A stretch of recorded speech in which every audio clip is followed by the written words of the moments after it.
The Red Wings suck. Well, so's my team right now, but yes, you guys need to make changes. Well, you guys suck, but you have talent. There's. I mean, what's going on there is not right. We have talent issues. Well, that's a problem.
Look at this. Tim Brando liked our show tweet.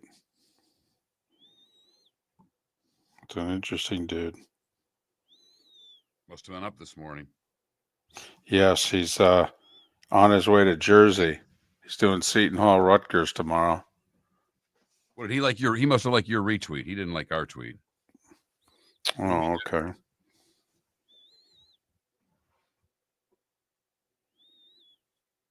Either way, Timmy B. It's all about me, Timmy B. Morning, everybody. We try to match. I mean, that's kind of important to us on the show, that we both wear the same colors. We don't talk about it at all. Or talk.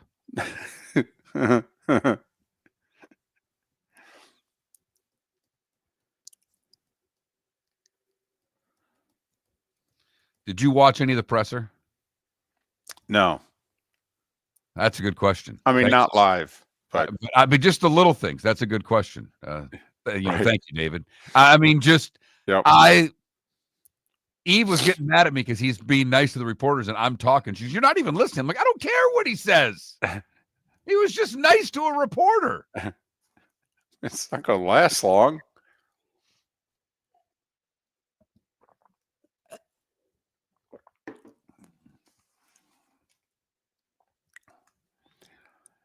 It's a hell of a dichotomy, the Rams. So they played the highest scoring game of the year on Sunday, and then they played the only game of the year without a touchdown on Thursday. But hey, man, 2 wins. They're 7-2 in their last 9. I have a feeling Seattle at the Rams, Week 18 is going to be for the West. Rams won the first meeting in Seattle, so they just need to stay within a game.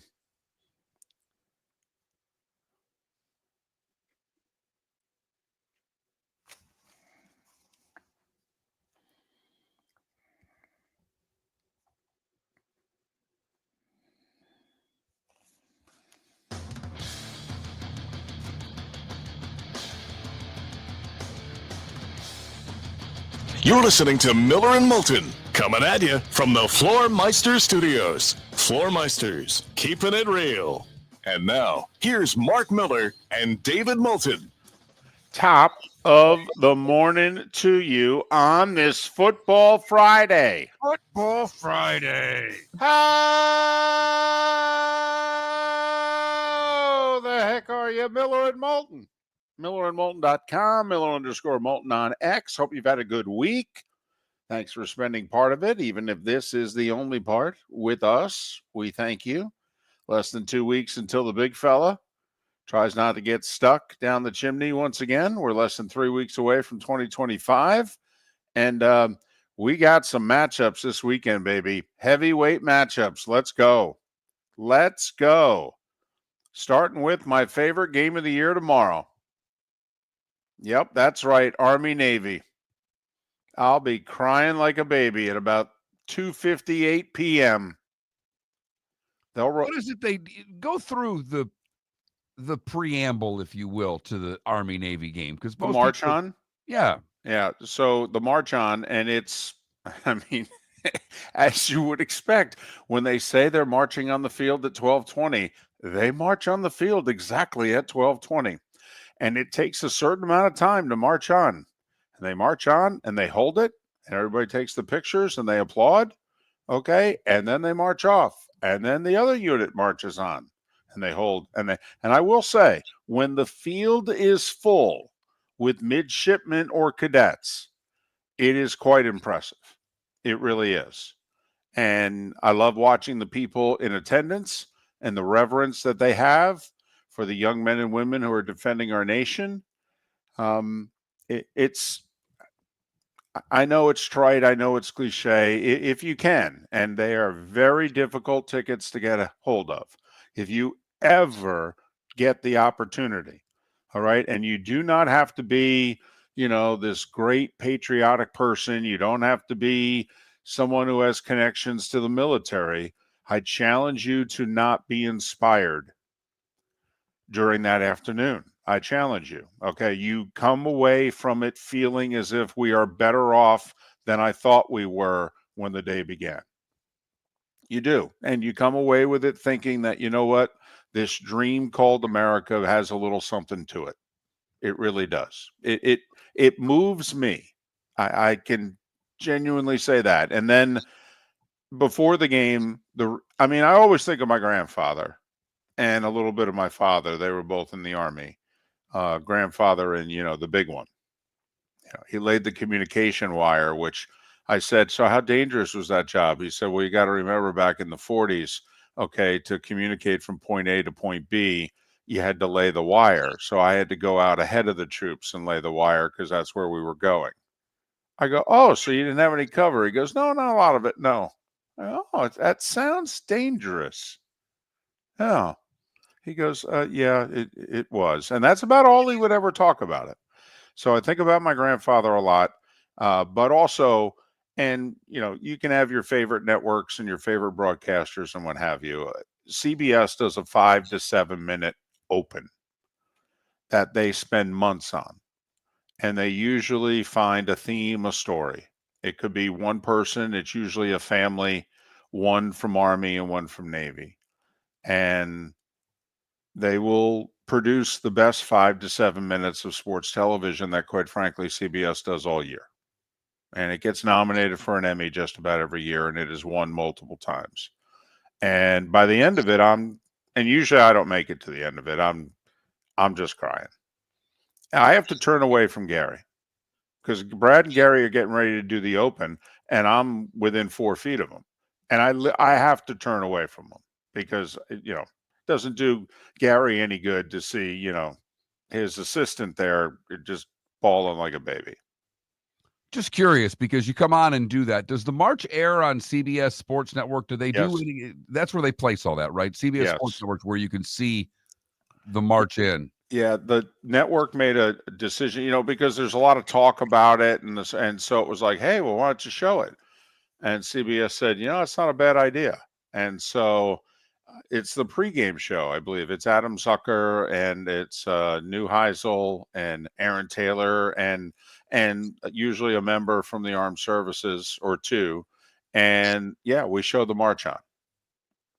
And, the whole thing, it takes an hour, I would say, for the march on, but it's, I don't know. It stirs something in me. And, and the odds are that most of you will never get to the game.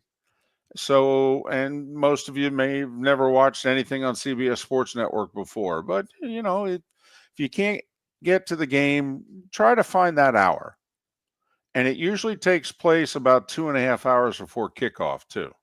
So the game's scheduled for 3:00. So the march on is usually in the noon to 1 range. It's usually pretty early.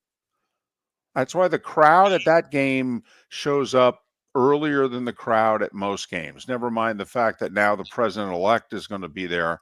So we all know that security is going to be even tighter for the tightest security game of the year.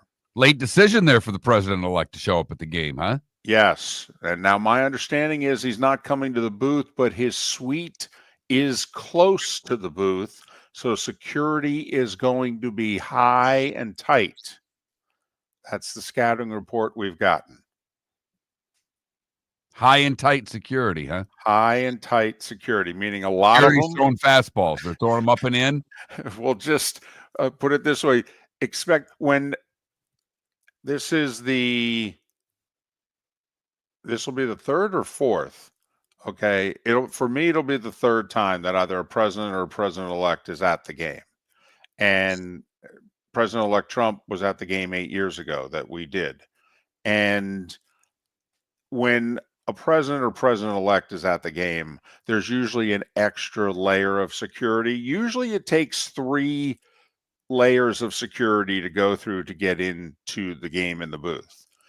Well, there's at least a 4th layer when the president or president-elect is at the game. And they do dog sniff your car. They do. You don't get on the grounds until the dog goes through your car. And you got to get out and the dog in and underneath and what have you. And then you get in and you go about 100 feet. And then you got to go through another security checkpoint. And you want to say, didn't you see the dog? But you don't, Mark, because, well, they have guns. Right. Right. I'm glad that you treat this security a little differently than you used to treat the TSA. Well, Mark. Because now you treat the TSA with respect. Well, I don't know about respect. You at least ignore them. Well, they seem to have also taken it down a notch. Okay, I will say it took them about 15 years after 9/11, but I think that they've taken it down a notch. Now it's just a job to them. Okay, they're just either that or they're not stopping us as often as they were before for cough medicine. It just seems as if it's been taken down a notch. Fair enough. Fair enough. But and that's just the Saturday of the weekend before we get to the Sunday with some heavyweight matchups in the National Football League. Yeah. I mean, I will say this. You could get stuff done, though, this Sunday, right? Because the heavyweight matchups are all the late games. All the late game. You've got Lions and Bills. You've got Eagles and Steelers. And in this neck of the woods, you've got Bucks and Chargers, all 425 games. Right. Now, remember, for those of you who are going to get Bucks and Chargers, that means you're not going to get, is it Steelers Eagles? Is that the game on Fox?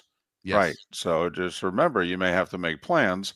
I know most of you have done that. It's, you have more than one TV and, the packages, and I get it.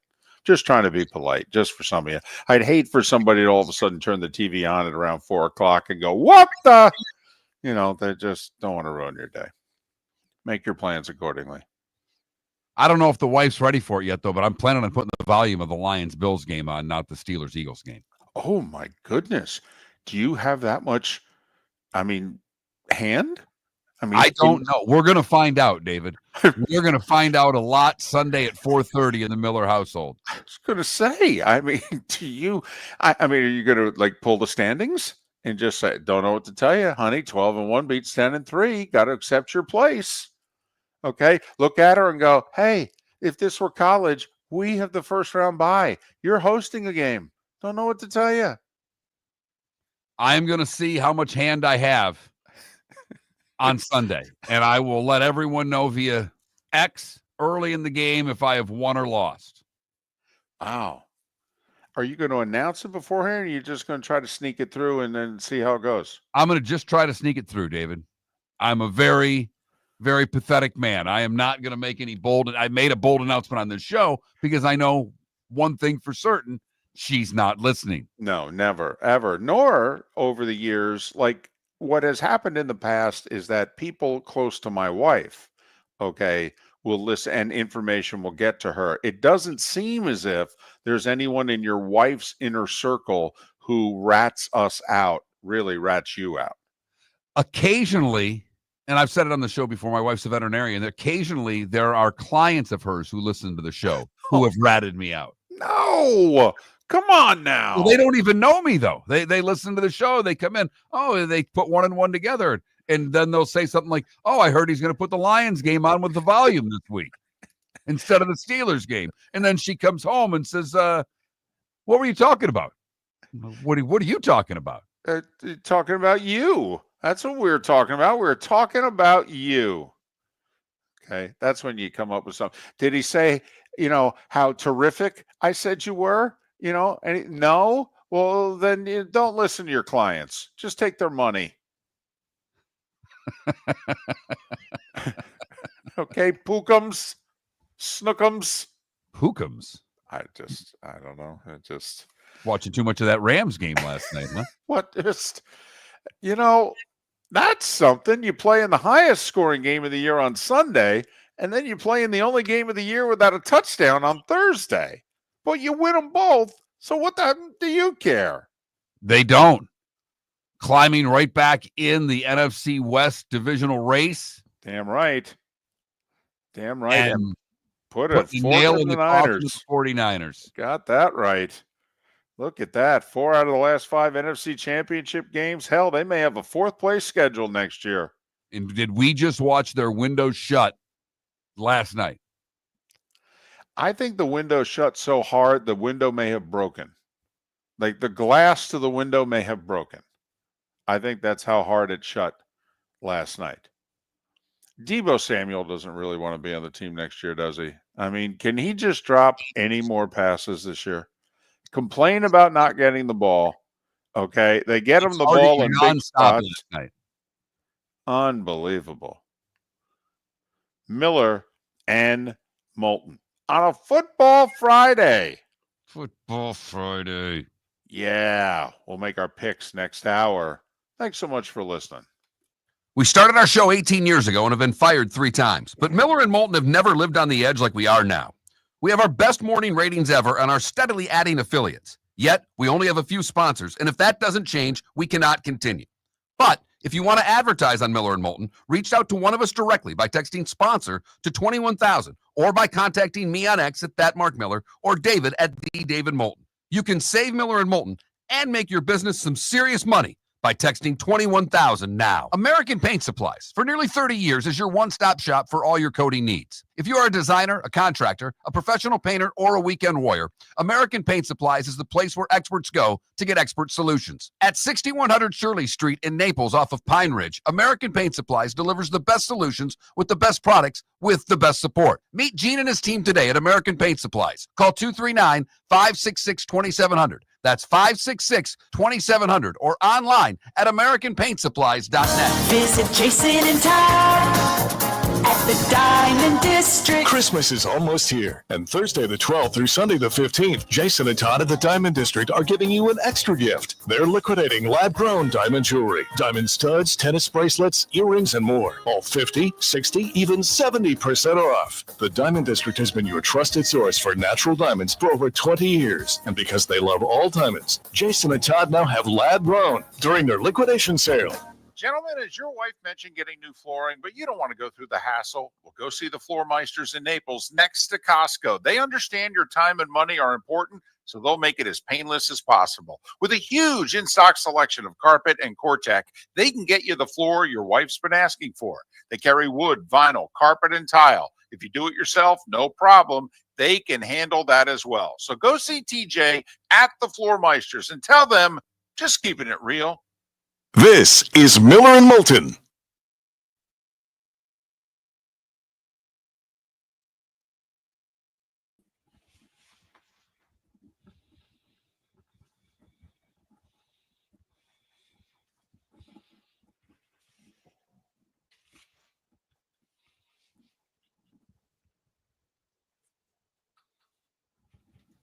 Kenneth, surprisingly, I'm doing all right. The groin's a little sore. I'm not going to lie.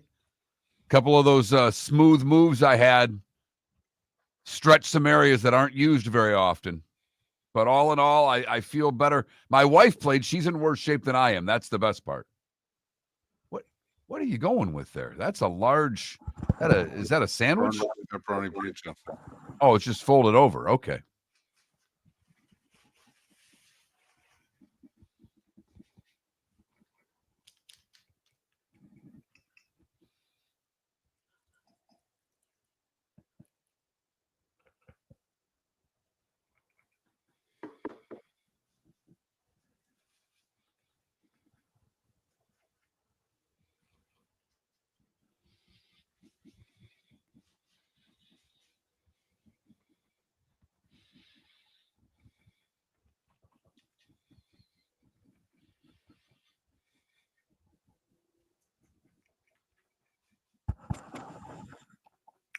Yeah, Sam, man.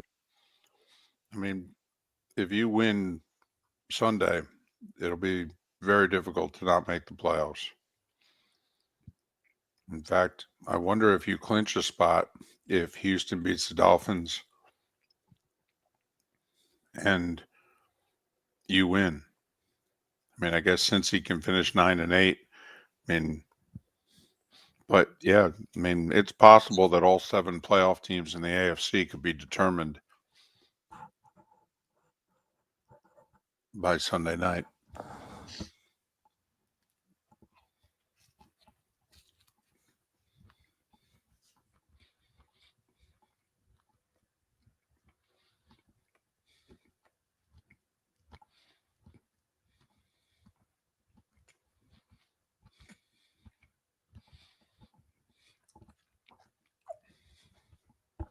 No way, Canada Relief. No way.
Yeah, but Lee's not on the show today, Ambient, so you're going to have trouble getting his picks.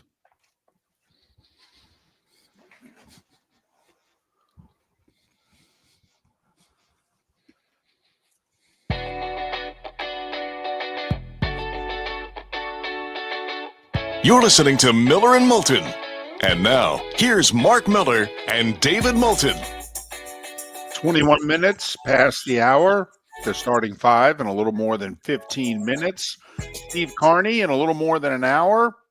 We'll talk Army Navy with a Rays future question or two thrown in.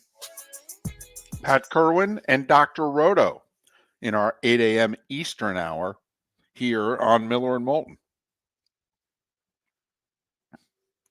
So did you watch any of the Belichick presser or anything like that? I happened to be home, and I threw McAfee on, and when McAfee ended, they go to Sports Center on whatever network he's on, because, David, I've got to say, when it comes now to this streaming thing, I don't know what network I'm watching. ESPN, ESPN2, I'm watching whatever's on there. Okay.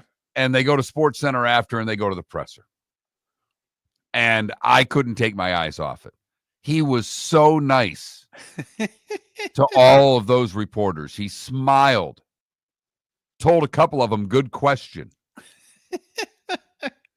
Said thank you a couple of times. It was remarkable. Yep, there you go. Was he funny at all? He threw a my face in there.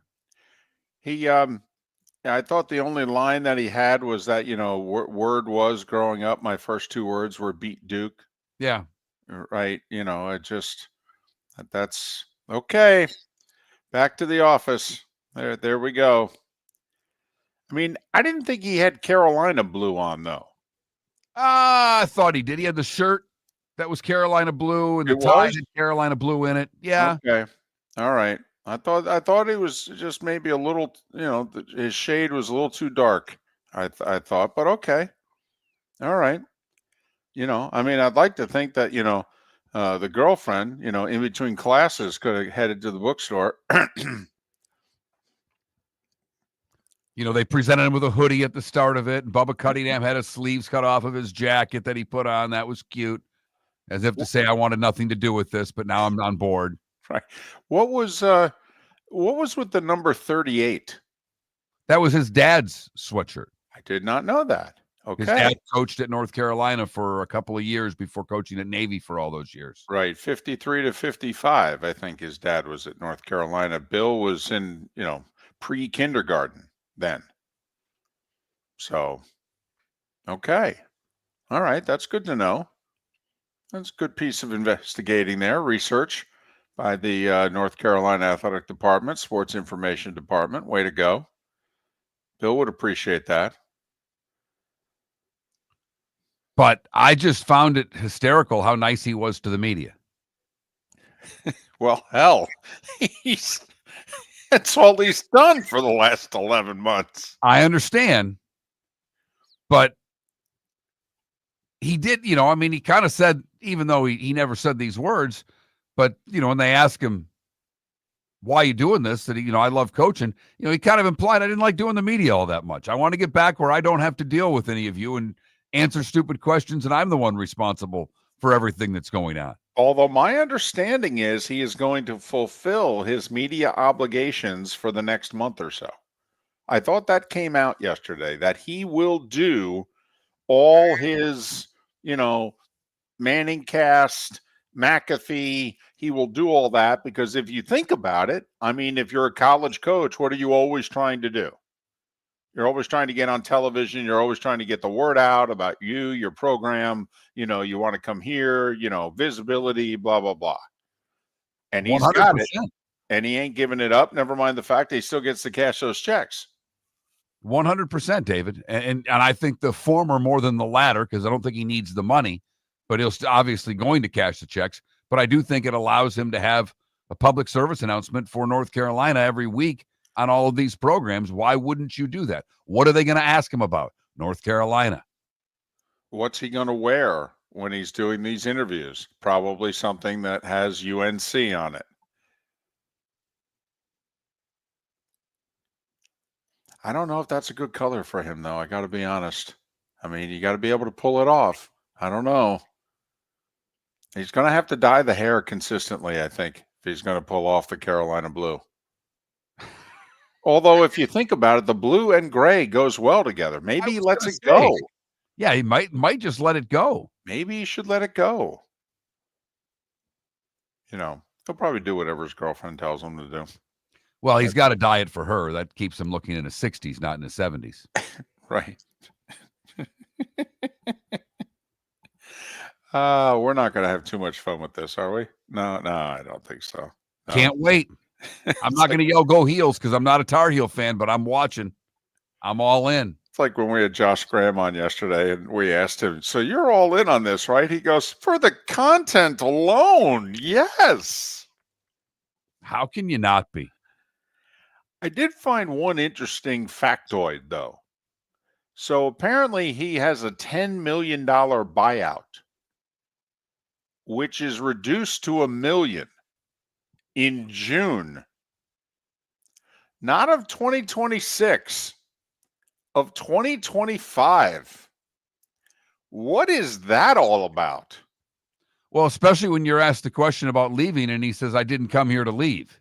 Then why do you have that low of a buyout?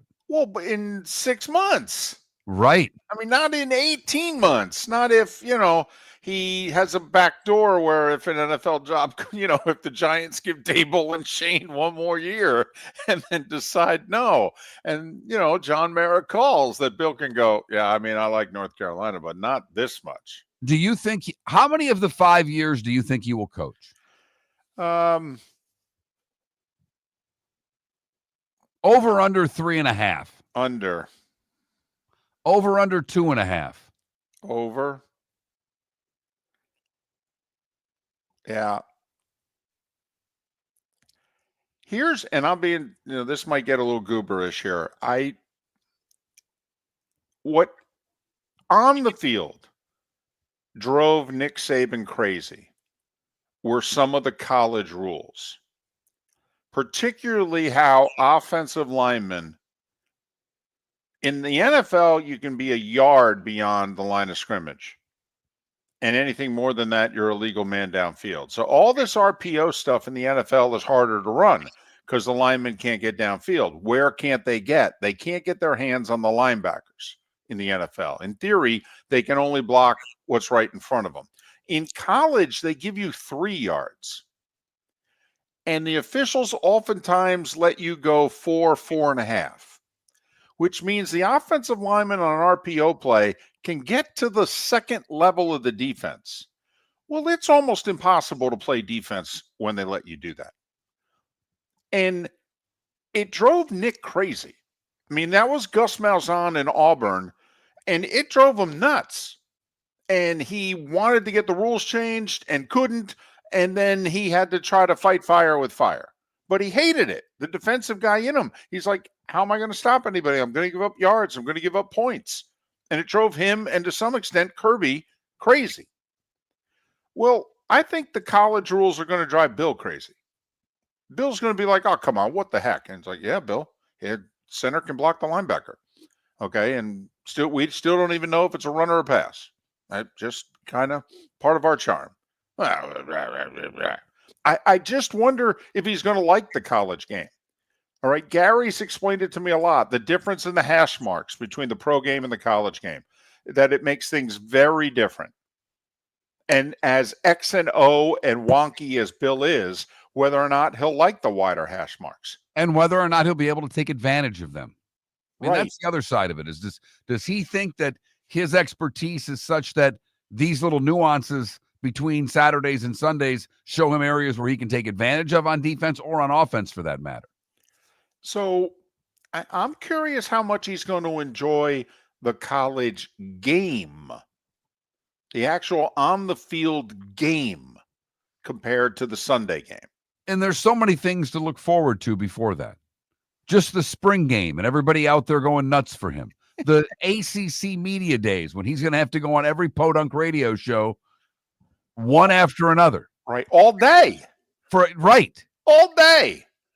Bill, our day's Wednesday. Well, I'm only doing no, Bill. You were doing 16 radio stations throughout the state of Florida. We're going to sit down with these 6 national networks. No, I'm on to Wake Forest. We don't play them till October, Bill. Don't know what to tell you. The starting 5 is next.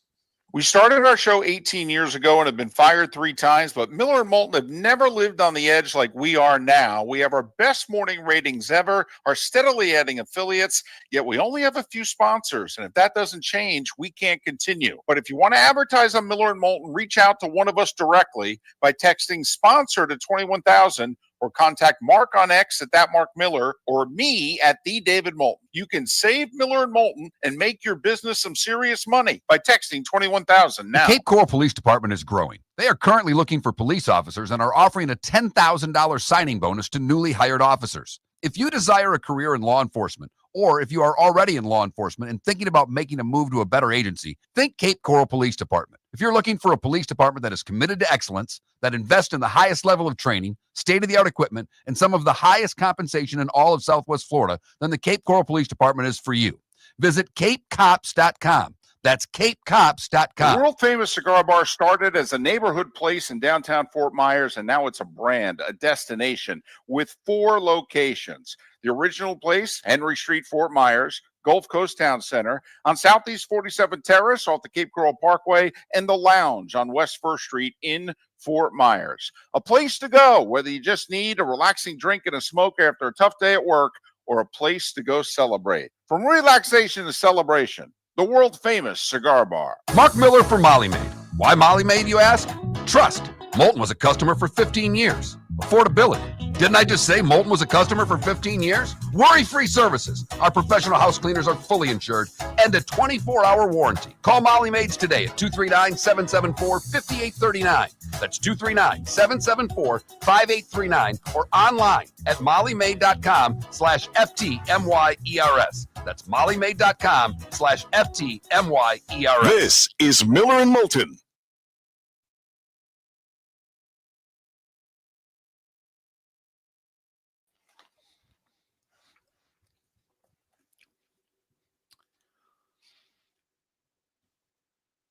All right.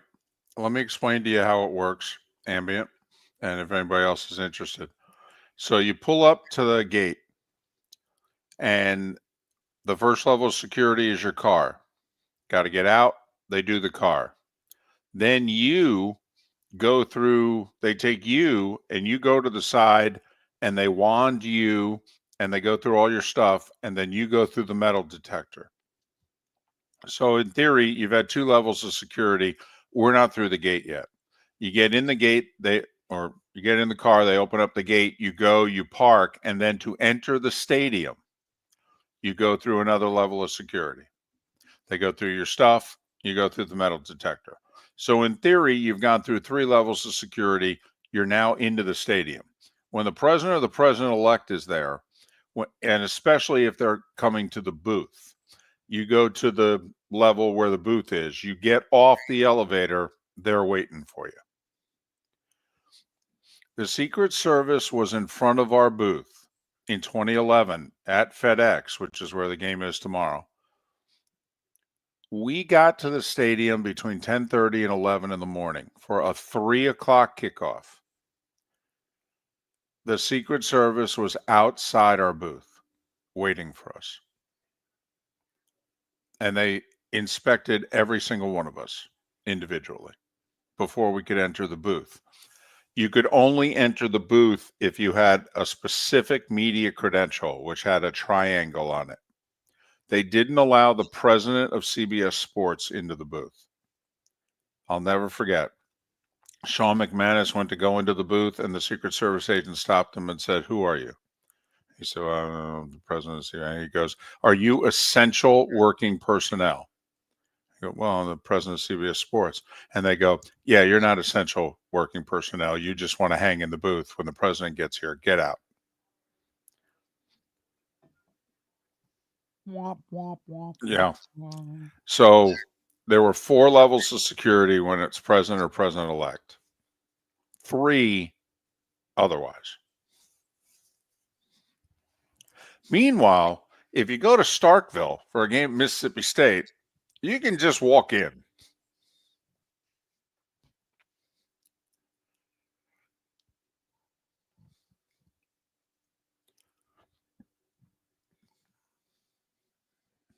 But I remember I will say the Secret Service agents were cool.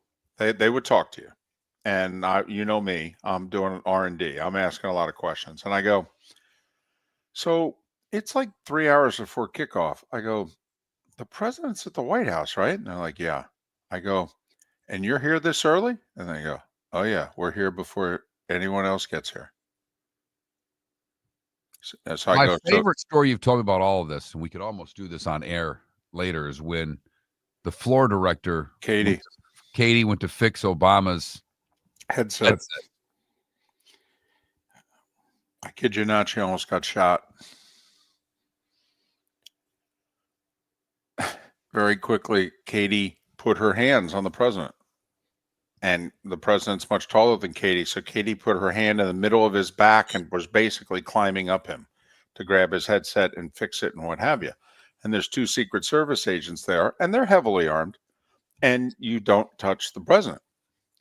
And so the one guy literally goes to grab his gun, and he's like lunging towards her, and I jump in between. And when it was over, I waited a few minutes, and I go, "Hey, So when's the last time anyone touched the president? And the guy without missing a beat said, besides Michelle, no one.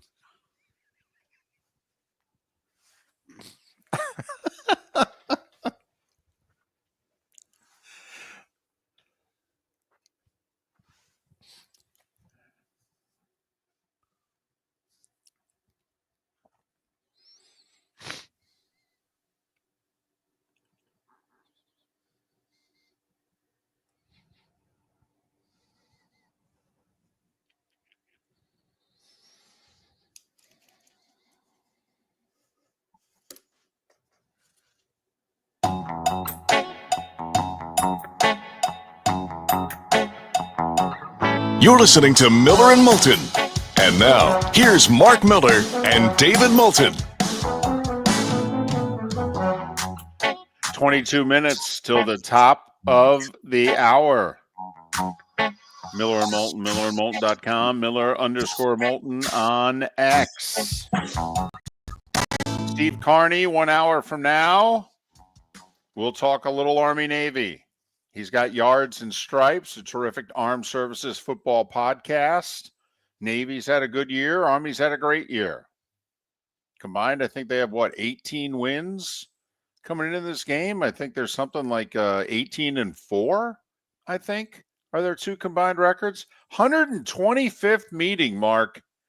Like one of those numbers, 50, 75, 100. 125th meeting between Army and Navy. And it's outside of Philadelphia, which doesn't happen very often. Well, I have to imagine for Army, when have they ever had 11 wins, let alone 12? I mean, I doubt they've ever had 12 wins just because of the season now going longer, more games, championship games and the like. I don't know if they've ever had a 12-win season.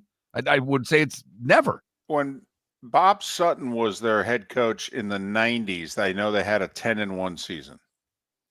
And I don't know if they went to a bowl because of the bowl structure and what have you. So I thought Sutton had a 10-win season in the 90s, but I can't recall that. And they win this one, they'd be 11-1, and then they're going bowling. They are 11-1. Are they? Oh, yeah, because they won the AAC title game. That's right. This would be their. I mean, they could have a 13. Army could have a 13-win season this year. By the way, I am surprised that Jeff Monken, their head coach, has not gotten a job. First off, he inherited, they were a 2-9 program. I mean, they were bad. And he's made them consistently solid. And he's turned around the Army-Navy rivalry. But I'm actually surprised. There are certain, even Power 4 schools in which you wonder, hey, are they going to have to do it differently? Because he can coach a different offense than the one that he has. He plays the offense that he has because of the athletes that he has. Okay, he could play a different scheme. I'm very surprised he hasn't. I was surprised for a long time that the Navy coach had offers. Ken Niumatalolo, who was there almost 20 years, he had a couple of offers, including BYU, his alma mater, and he turned it down, which was probably a mistake. But I'm surprised someone hasn't hired Monken for whatever that's worth. Time now for? Time now for.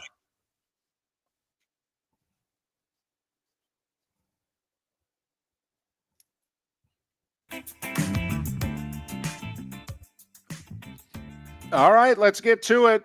NFL last night. How about the Rams? Played the highest scoring game of the year Sunday, 44-42. Played the only game of the year last night without a touchdown scored.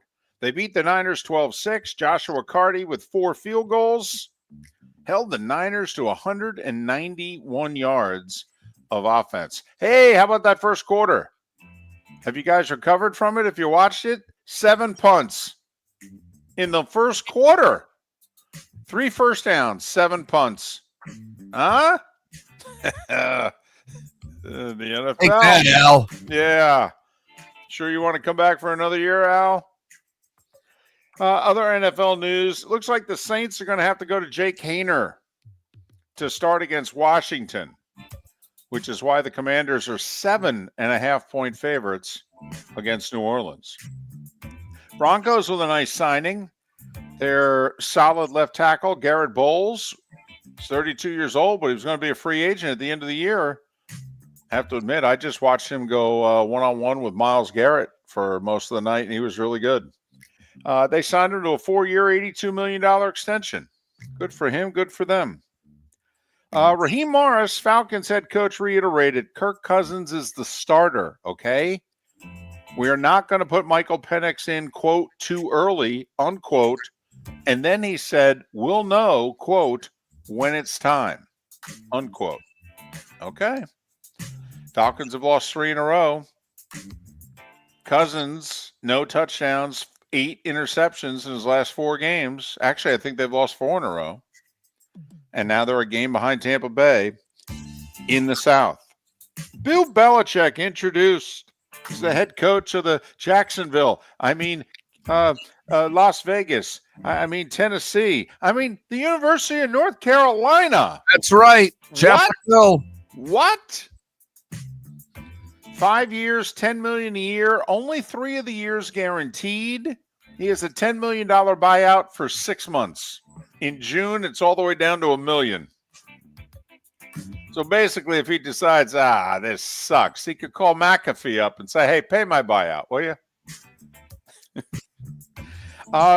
UNLV made it official. 52-year-old Dan Mullen signs a 5-year deal.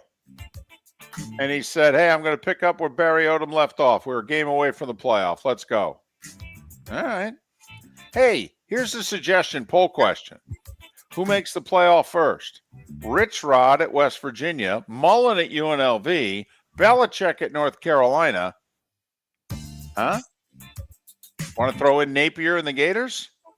I'm just saying. All right. Just saying. Think about it. Think about it. We could just, Army or Navy, but yeah.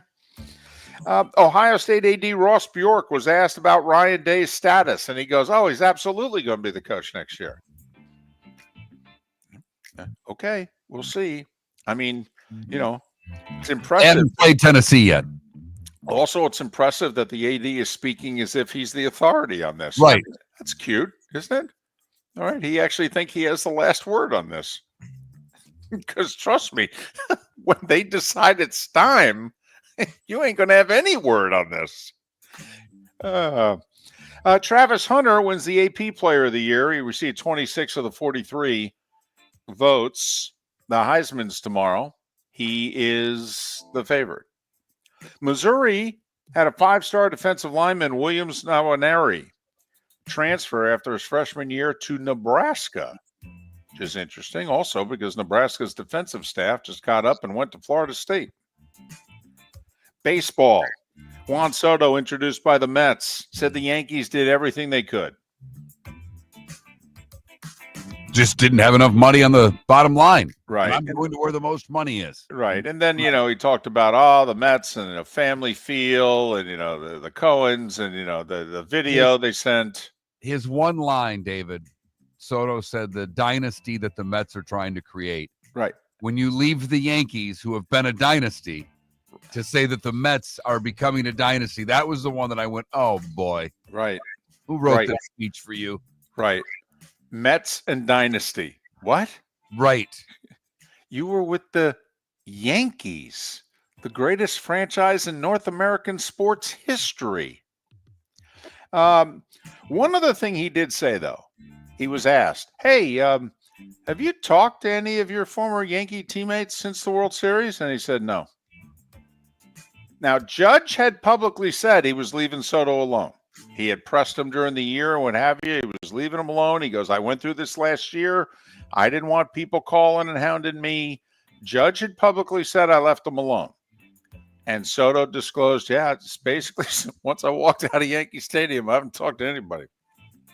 Wander Franco was supposed to go on trial yesterday for a whole bunch of stuff.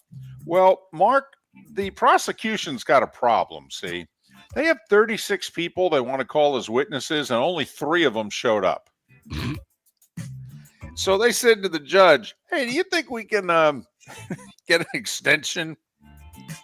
And so now the trial's scheduled to begin on June 2nd. Wander Franco was like, no, can we dismiss the charges? I have spring training to go to. which I think was news to the Rays, considering he hasn't played for them since August of 2023.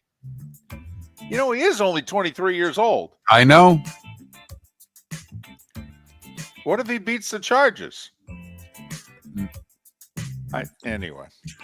NBA, Heat won their fourth in a row, beat Toronto 114-104. Peyton Pritchard at 7 threes. The Celtics are 20-5. That's 800 basketball, ladies and gentlemen. They beat Detroit by 24. Sabonis with 32 points, 20 rebounds. Sacramento edged New Orleans 111-109. LeBron has taken a personal leave of absence. He missed one game, and he's missing tonight's game against Minnesota. And people don't know, is he injured? Is he dismayed that he's getting old? What does he want out? People don't seem to know. So LeBron turns 40 at the end of the month. Right. He's averaging 23, 8, and 9 right now, too. Yes, he is. Although his defensive metrics, apparently he's a cone out there. Apparently he's the worst player in the league on the defensive side of the ball by the metrics. So college hoops, you know, our system was working last night. Iowa led by 9 in the first half. They led by 4 at the half. Game was tied with 4 minutes to go. And then Iowa State hit 8 free throws in the final 42 seconds.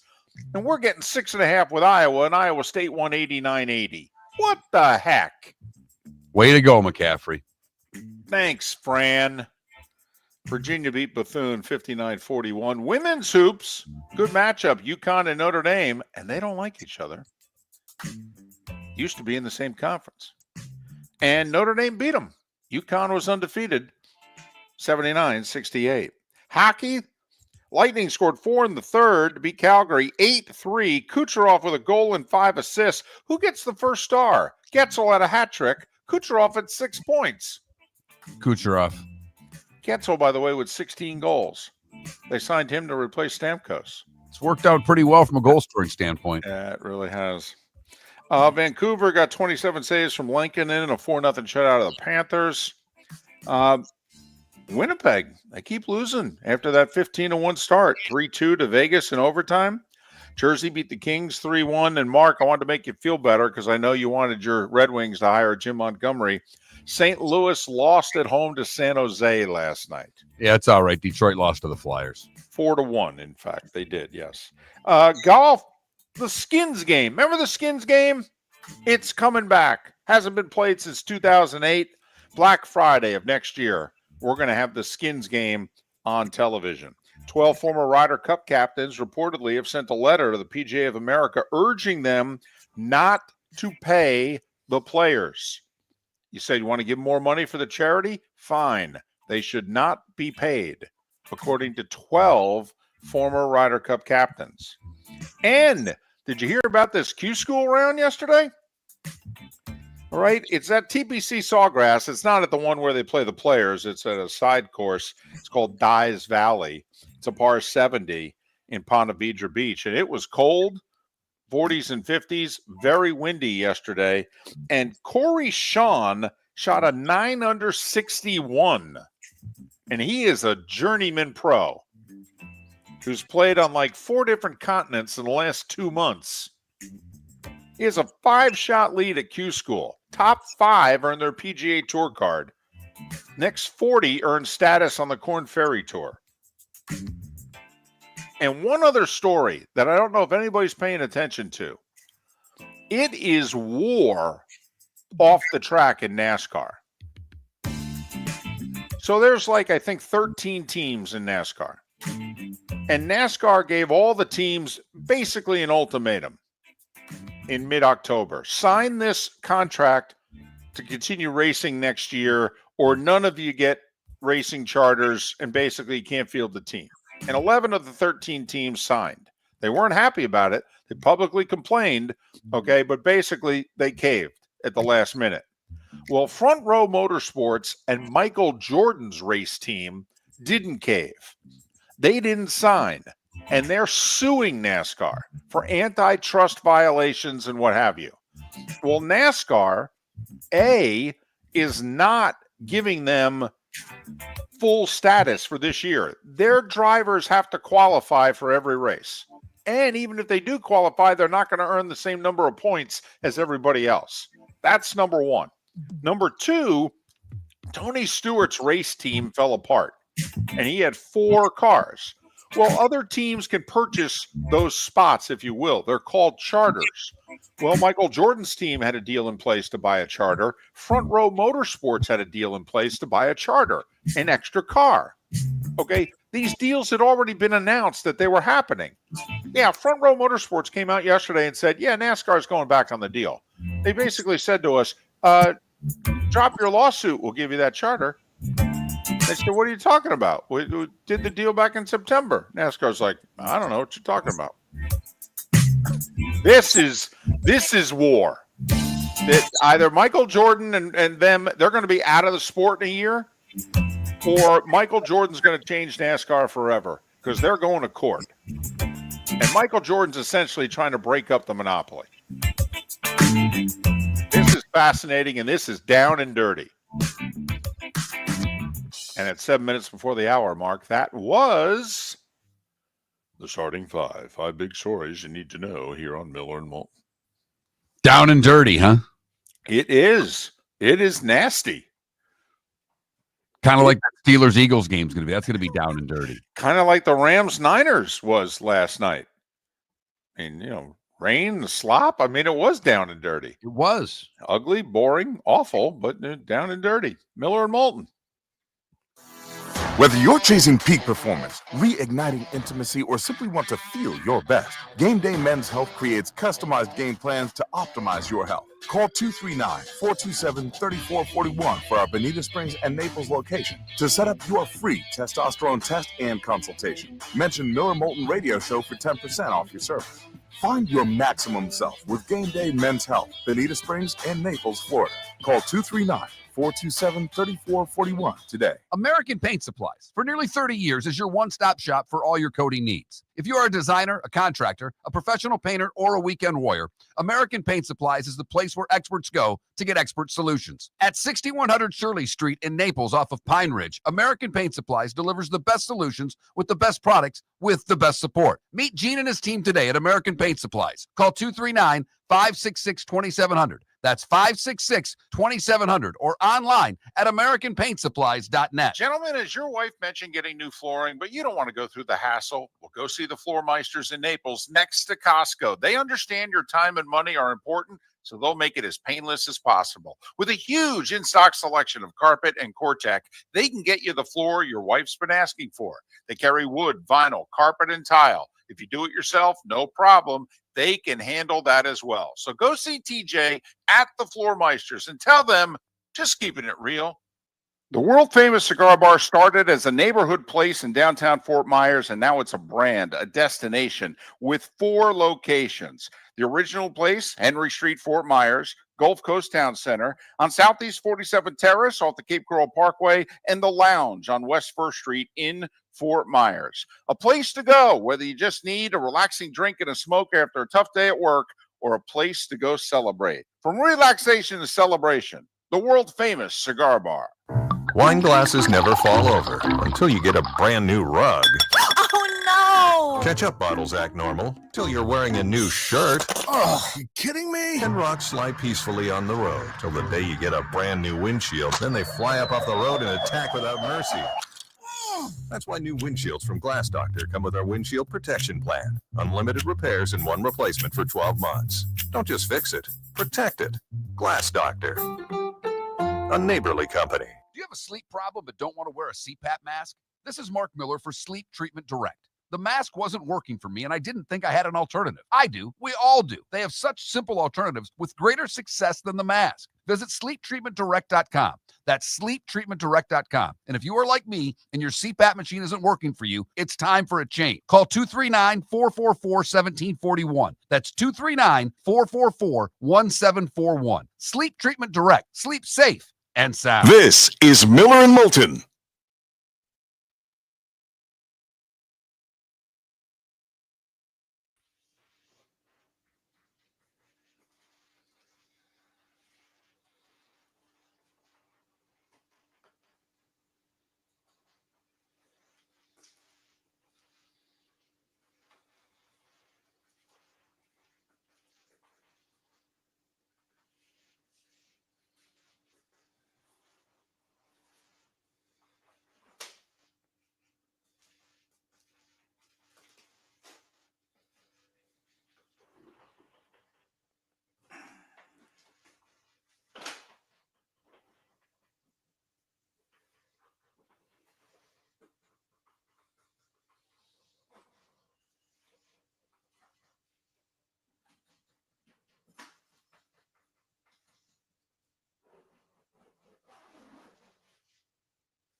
That is an Emmy, and it's been there for quite a while. I mean, since he's moved into the house, basically.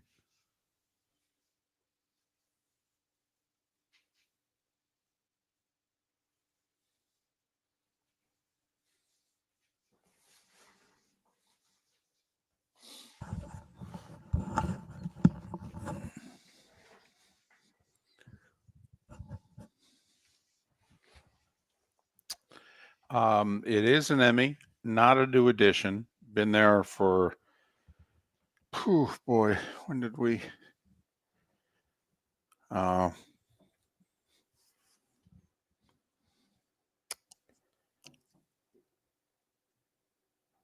2 Octobers ago. So it's been a little over a year.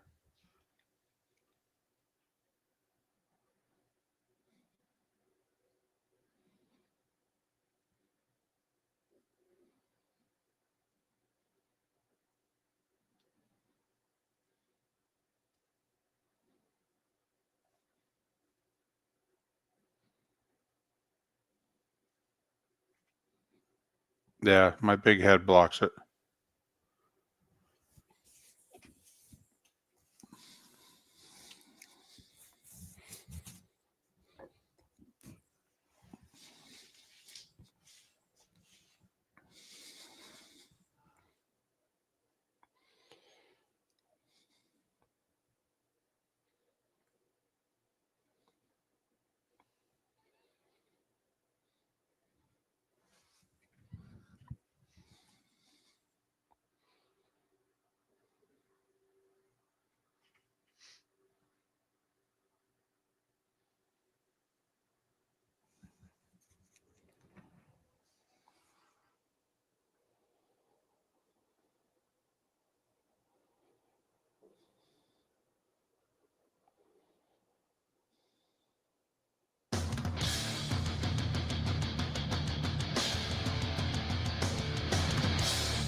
You're listening to Miller and Moulton, coming at you from the Floor Meister Studios. Floor Meisters, keeping it real. And now, here's Mark Miller and David Moulton. Hour 2 of Miller and Moulton on this Football Friday. Football Friday. Miller and Moulton, millerandmoulton.com, Miller_Moulton on X. Steve Carney to talk Army-Navy with a raise question or two. Big vote next week. Major League Baseball flew into town this week to meet with the folks in St. Pete and Pinellas County. Steve Carney, Army-Navy raise. He's also part of the Lightning Radio Network. Pretty diverse, talented guy. He'll join us in a little more than 30 minutes. Pat Kirwan, 1 hour from now. So did you like my poll question idea, or you got something yourself? Well, David, I may throw a wrench in your idea for a poll question. Okay. Today's National Ice Cream Day. Oh, well, then we're not talking sports. I mean, Yeah. we So can we're- have 2 poll questions. You can Yeah. have your whole Mullen at No. UNLV, Rich Rod at West Virginia, Yeah, no. Belichick at North Carolina. No. It'll get 57 votes if we're going to put an ice cream question up there. I really think if we were to do that, it should just be Napier or Belichick. Because, come on, do we think, and I know Group of 5, Mullen's got a shot, but Rich Rod in West Virginia, yeah, I get they have a shot. But I like to bring it a little closer to home. I think if we went just who makes the playoff first, Belichick or Napier. Oh, okay. All right. I mean, you could throw Cristobal and Norvell in there, too, if you really wanted to. Yeah, we could.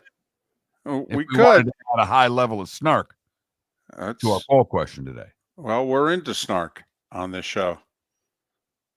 The earlier it is in the show and the day, seemingly the snarkier we are. I think we get nicer as the show goes on. Well, I'm curious, are you going flavors or are you going like, cone or cup? I mean, what Flavors. your flavors? I think you just do the 2 big boys. So you don't throw in a strawberry or a butter pecan, or you just go chocolate vanilla? Well, you either go chocolate vanilla or you've got to go really, because then people will start getting all over the place. Oh, no, it's true. I don't know Why what didn't you put mint chocolate chip in? Why didn't you put this in? Why Right. didn't you put that in? Right. I know you're, and I that probably was. I didn't mean that for be a shot at you because you're a mint chocolate chip guy. I That's am, your but I know flavor. I know what you're saying though. That once you go off the reservation, you know, you got 212 flavors. I get it. Okay, we can go. We can go chocolate vanilla. You know, I don't understand anybody who chooses vanilla, but okay. And if I lose this one, honestly, I may never answer a poll question again. I'm going to choose vanilla. For the record. Now I'm a weirdo. I like vanilla ice cream with chocolate sauce on it. Okay, well, I that's don't fine. like chocolate. I like if I were to, vanilla ice cream or chocolate ice cream, I'm going vanilla. Every time. I okay, and that's fine. I mean, we're not asking syrup. We're not asking sprinkles. Okay, no, we're asking ice cream. So yeah, go for it. I would like to, end Belichick week though by, throwing it out there. You can get its 57 votes. We'll get our hundreds of votes with the ice cream, and okay. Fair enough. We can make that happen. And it's up to you as to how snarky you want to be. If you just want to go Belichick or Napier, or do you want to also add in Miami and Florida State? My guess is if you do, Miami is going to win the poll. I don't know why. They've never made the playoff. Then again, Florida hasn't made it in a long time either. But, I mean, Florida State's made it most recently, 2014. But it's up to you. If You're right. Miami might win, but who would you vote for? I would vote Miami. Okay, I would vote Miami, even though I believe beginning next year it'll become mandated that the SEC gets a minimum 4, and when we go to 14. But my thought is that I think Cristobal is consistently going to recruit one of the 3 best teams in the ACC going forward. I do. I think they're spending the money. And so I think he is going to consistently knock on the ACC championship game door. And now, as we just saw, both teams in the ACC title game got in. Okay. So the precedent's been set. So now let's see going forward. The precedent's been set in what you would have to describe as a wild year in the SEC, though. Yep. But and remember, maybe that's going to be the case. Maybe they cannibalize themselves every year going forward. Well, we thought, and we're sticking to it, we think the SEC is going to become a mini NFL in which just about anybody can beat anybody. We saw it this year. I mean, Alabama didn't make the playoff because they couldn't beat either Oklahoma or Vandy when they were both 6-6. Ole Miss didn't make the playoff because they couldn't beat either Kentucky or Florida. I mean, don't you think that's going to happen going forward consistently? I do. But I don't necessarily believe, David, that this year of the ACC getting 2 is precedent going forward. It just happens to be a moment in time in which they got in. We all know if there was any other SEC team with 2 losses, SMU's not getting in the tournament. Agreed. But I think we could have a lot of 9-3, 8-4 going forward in the SEC. And I think Sankey feels it too. And it's why he's going to insist to put it in writing. We get a minimum X number bids because he knows deep down his conference will cannibalize itself more consistently than the others. Although you could argue that the Big 12 was just good enough to make sure that they only got 1 bid this year. Because the Big 12 was pretty good, entertaining football this year. Thank you very much. Entertaining. I don't know how good it was. Well, I think that the Big 12 was deeper than the ACC, even though BC had its moments, Georgia Tech had its moments. Okay. I mean, I thought the Big 12 had some real depth to it. The Kansas, of course, they got injured, but when they got healthy, they took out 3 ranked teams in 3 straight weeks. I mean, I thought the Big 12 was a pretty solid conference this year. Just good enough to cannibalize itself. 21,000 is the text line, 21000. If you've not texted the show in a while, you need to text the keyword Miller in. whether it's about our poll questions, whether it's about the SEC or anything else that might be on your mind, is we've got a heavyweight weekend of NFL football ahead of us. But if you keep it to just Napier and Belichick, I think it's a more interesting question. Because Florida has more room. They only have to be one of 4 or maybe even 5 best teams in the SEC. Whereas you figure Belichick's got to be one of the 2 best in the ACC to get a bid and maybe has to win the thing. Although remember, it's a TV show. And now if North Carolina were to get into and lose an ACC title game, they've got a little something going for them. Can you imagine Bill trying to lobby after losing an ACC championship for his spot in the tournament? No, not at all. And not only that, he has to take the time out and agree to do the media time to lobby. Right. When he has no interest. None whatsoever. No. No. I mean, I don't think we deserve a bid, but, I guess you got to fill the tournament with somebody, and we're probably more deserving than some you're going to put in. But, I mean, we lost. Our season should be over. I'm not going to the Pop-Tarts Bowl, but, if you want to put us in the tournament, okay, we'll show up and play. I could do Belichick poll questions for the rest of the month.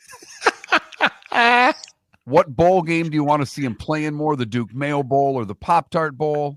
Well, see, playing in it doesn't. He's got to win it. No. You're right. No, you're right. No, if we ever do that question, it's what bowl do you want to see Bill Belichick and the Tar Heels win the most? At which point, come on, the Mayo Bowl's going to win that poll question. Although I would love to see Belichick standing there having to fake a smile, holding up the Pop-Tart trophy with 3 different flavors of Pop-Tart characters dancing around him. I mean, come on, that'd be a great 30-second video right there. It would be incredible. And the memes that would come out of it would be even better as long as he's still dating the 24-year-old. In fact, he may tell her, go get the damn trophy for you. I'll meet you at the car. Never had a Pop-Tart. I don't really like Pop-Tarts. Into more healthy foods. Was that thing you put in the toaster the other day? Yeah, I didn't like that. Is that on my face?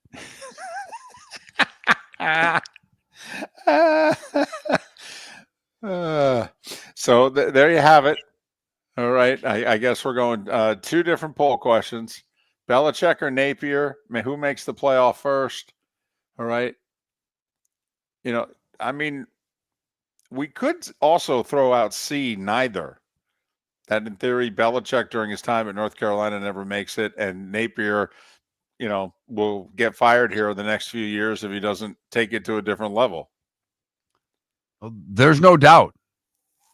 I mean, Napier's won favor this year, but that train's got to keep moving, and it's got to keep moving at a pretty rapid pace because now that the Gator faithful's got a taste of winning again, they're going to want a lot more of it. Well, I think the train is attached to DJ Lagway. As long as he's the conductor, I think Napier's safe. So you figure 2 more years? I think Billy's got 2. Now, what would be interesting is that what if Lagway got hurt, missed most of next year, they have a really bad year, do people bail on Napier because it's like, okay, enough already? But I think Napier is tied to Lagway, and he has 2 more years for sure of eligibility. Even though with the transfer portal, anybody can get up any day and leave, but Lagway seems fully invested in the Gators. Miller and Moulton on a football Friday, talking a little college football, more in the future tense than anything else. Great NFL weekend ahead of us, but an NFL weekend where you can get some things done on Sunday and early afternoon, because all the action really starts at 4:25. Bucks and Chargers, Lions and Bills, Steelers and Eagles, all 4:25 games for that matter. The Colts and the Broncos, another game that matters as far as playoff positioning, that's also a 4:25 game. Listen, you could argue the 2 biggest games this Sunday are Dolphins, Texans, and Colts, Broncos, because if the 2 home teams win, I believe the 7 playoff teams are set. in the AFC. Miller and Moulton. Steve Carney to talk Army-Navy in 25 minutes. Miller and Moulton make their picks next.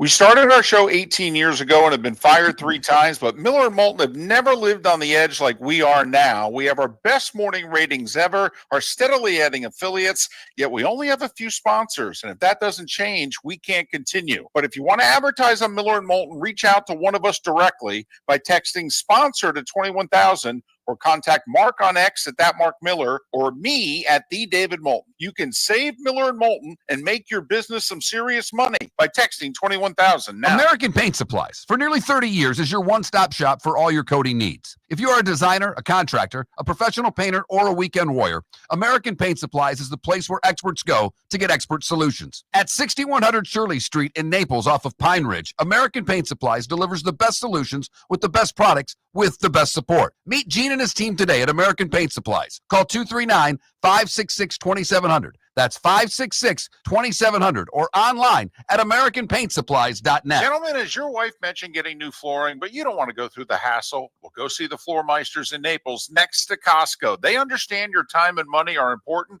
so they'll make it as painless as possible. With a huge in-stock selection of carpet and Cortec, they can get you the floor your wife's been asking for. They carry wood, vinyl, carpet, and tile. If you do it yourself, no problem. They can handle that as well. So go see TJ at the Floor Meisters and tell them, just keeping it real.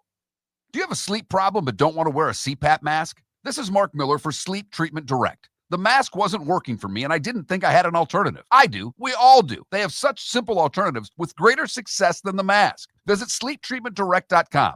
That's sleeptreatmentdirect.com. And if you are like me and your CPAP machine isn't working for you, it's time for a change. Call 239-444-1741. That's 239-444-1741. Sleep Treatment Direct. Sleep safe and sound. This is Miller and Moulton.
Well, it'll be very interesting to see what the Niners do about Purdy. If they do anything, they don't have to. They could let him play the final year of his rookie deal.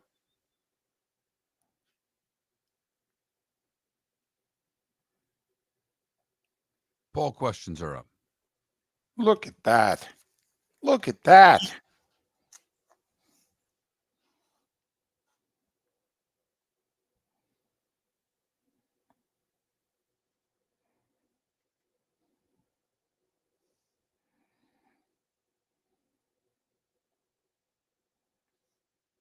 The Dolphins and Odell have parted ways. I know.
You're listening to Miller and Moulton.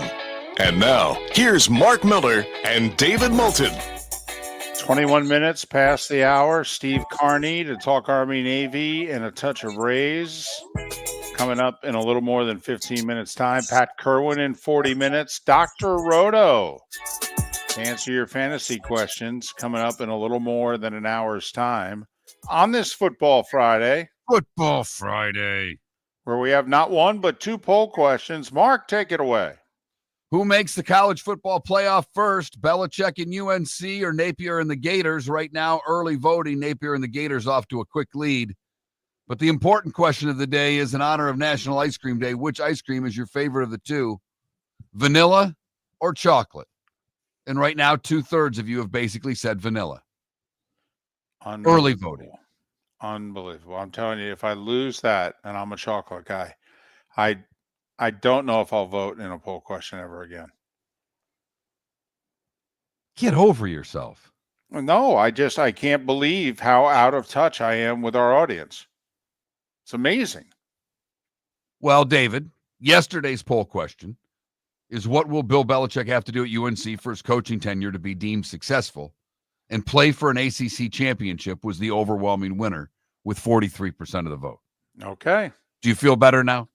I believe you and I both voted for that. We did. And that means that, wow. I need a moment to collect myself. I haven't been on the right side of a poll question, well, at least since Thanksgiving, maybe Halloween. Yeah, the Thanksgiving. I think this all started with the Thanksgiving poll questions. Yeah. When you lost stuffing versus mashed potatoes, it started to hit home. Yeah, it crashed very quickly. Kind of like, here's a hypothetical poll question. Which season went worse? Hassan Reddick with the Jets, Odell Beckham with the Dolphins? Remember Odell Beckham and the Dolphins? Remember? Mark, apparently they parted ways this morning. Yeah, they're done. Emergence of a couple special teams guys that can fill in the role in receiver, taking Beckham's spot, and Bradley Chubb. It opens up a roster spot for him now. You think the Chiefs call? I mean, seriously, do you think there's a team that brings him on board? I don't know.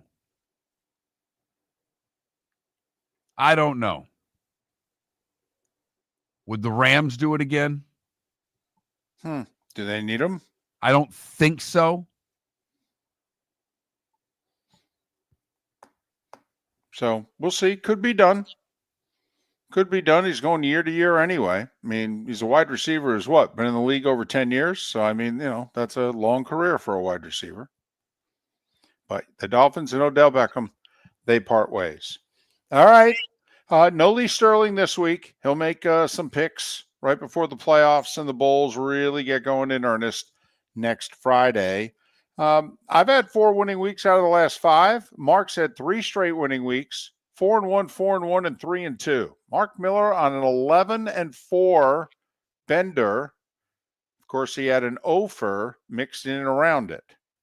Okay, and I had to bring that up, didn't you? I did because couldn't just stop with the good. No, skipped the bad and went right to the ugly. And I did, though, because I was about to say that Mark is a game below 500, and people are going to be like, well, how the hell could he go 11-4 and be a game below 500? Well, throw in an 0-5, and there you go.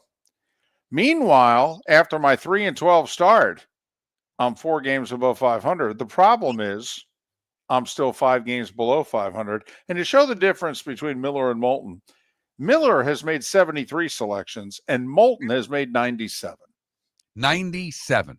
Thank you. I've made 75 selections. There's been a couple of ties. Right. But David has made, without ties, has made 97 selections. 24 more picks than Mark. Yes.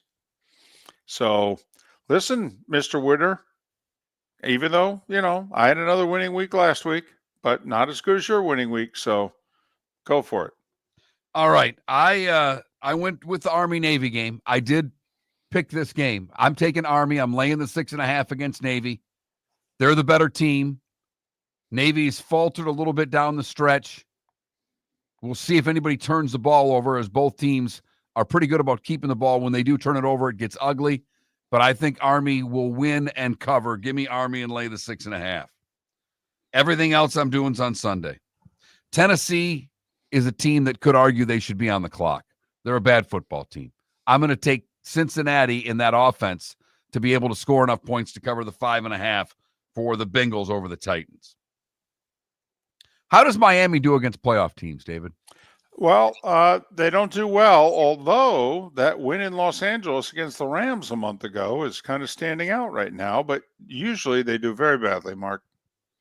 And I think it's 1 win on the road against playoff teams. So I expect Miami to lose. I'm going to take Houston and lay the 3 points against the Dolphins. Until they prove it, how can you trust the Dolphins to win in a game against a good football team? I don't think the Bills are losing 2 in a row. I think they're that good. I think the Lions defense has been figuring out ways to win against teams that offensively are not very good. Now they're taking on an offensive juggernaut. We all watched what they did last week in a loss against the Rams, scoring 40+. This will be a high-scoring game, but I think the Bills win in the end, so I'm going to take Buffalo +2. And the Bucs are also banged up,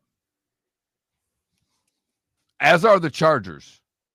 But I think the travel, the Bucky Irving being a little hurt, Winfield in the defensive backfield, that will affect them.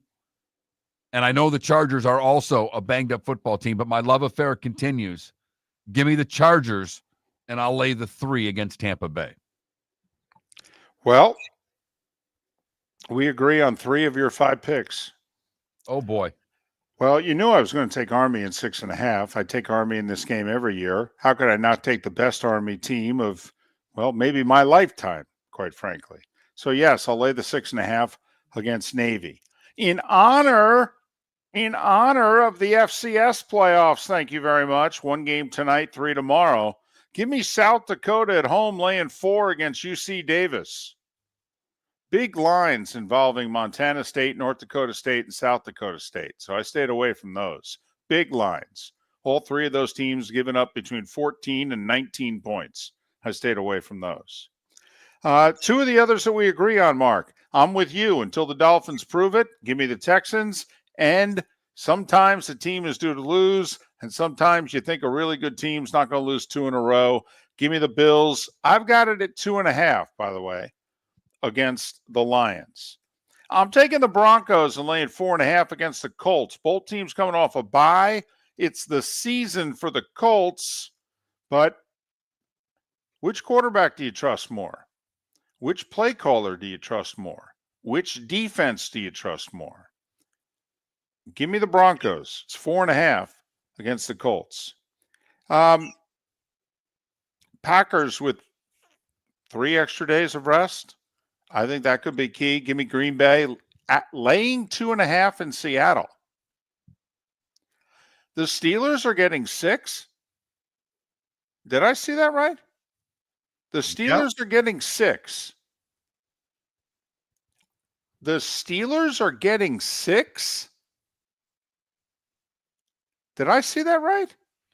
I've got it at 5.5, but Yeah. Okay, yeah, I'm taking the points. And I'm taking the Chiefs, which is a really dumb thing to do this year against the spread. But Jameis and company have got to turn it over twice against that defense.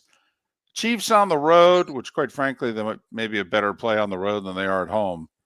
Give me Kansas City -4. So I got 8 picks. managed to get 8 in, didn't you? Without you went FCS to get you a couple extra. Want to honor the FCS playoffs, okay? The 4 home teams, 2 from South Dakota, 1 from North Dakota, 1 from Montana. That's how we roll, baby. You go through the upper Midwest. Okay, you go through the late central and mountain time zones if you want to win an FCS title, okay? Yeah, exactly. Steve Carney and the 125th Army-Navy game. Next. The Cape Coral Police Department is growing. They are currently looking for police officers and are offering a $10,000 signing bonus to newly hired officers. If you desire a career in law enforcement, or if you are already in law enforcement and thinking about making a move to a better agency, think Cape Coral Police Department. If you're looking for a police department that is committed to excellence, that invests in the highest level of training, state-of-the-art equipment, and some of the highest compensation in all of Southwest Florida, then the Cape Coral Police Department is for you. Visit capecops.com. That's capecops.com. The Swamp Buggy races are this Sunday in Naples. Oh, wow. It's their 76th season. Let's go. Get your tickets now at swampbuggy.com. It's family fun. A day full of racing at Florida Sports Park off Exit 101. 6 racing classes, men and women, compete at speeds up to 80 miles an hour around the famed Mile of Mud. It's the race with more tradition than Sebring or Daytona. Get tickets online now at swampbuggy.com or at the box office this Sunday. Mark Miller for Molly Maid. Why Molly Maid, you ask? Trust. Moulton was a customer for 15 years. Affordability. Didn't I just say Moulton was a customer for 15 years? Worry-free services. Our professional house cleaners are fully insured and a 24-hour warranty. Call Molly Maids today at 239-774-5839. That's 239-774-5839 or online at mollymaid.com/FTMYERS. That's mollymaid.com/FTMYERS. Gentlemen, as your wife mentioned getting new flooring, but you don't want to go through the hassle, well, go see the Floor Meisters in Naples next to Costco. They understand your time and money are important, so they'll make it as painless as possible. With a huge in-stock selection of carpet and Cortec, they can get you the floor your wife's been asking for. They carry wood, vinyl, carpet, and tile. If you do it yourself, no problem. They can handle that as well. So go see TJ at the Floor Meisters and tell them, just keeping it real. This is Miller and Moulton.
Curious if anybody go last weekend because that's when they were.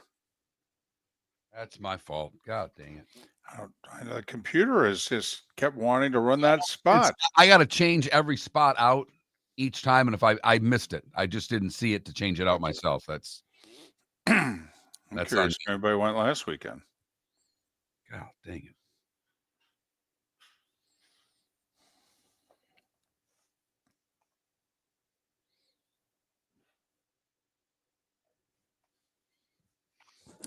Well, there'll be races in late January and then again in March if you want to go.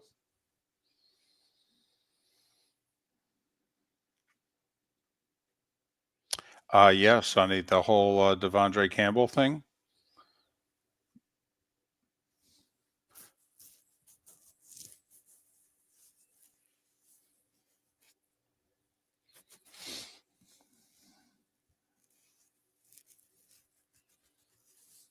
I sent Steve the link. Yeah.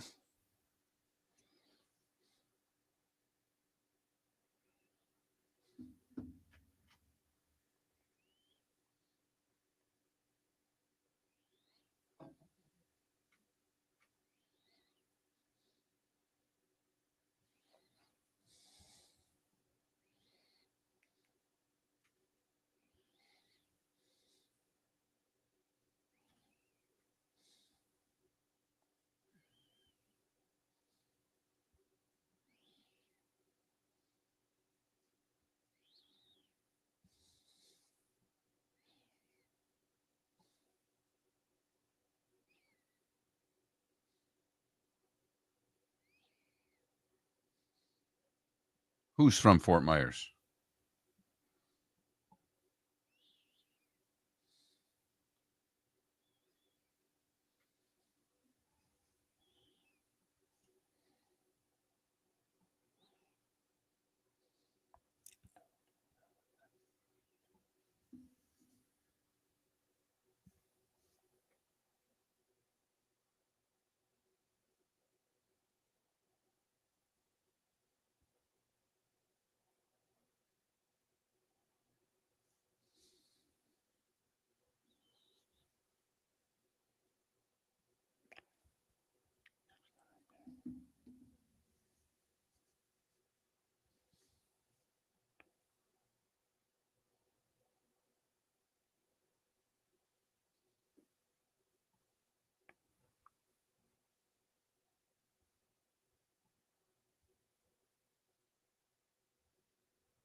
Welcome back to Miller and Moulton. Text the guys what's in your mind at 21,000. That's 21000. And now, here's David Moulton.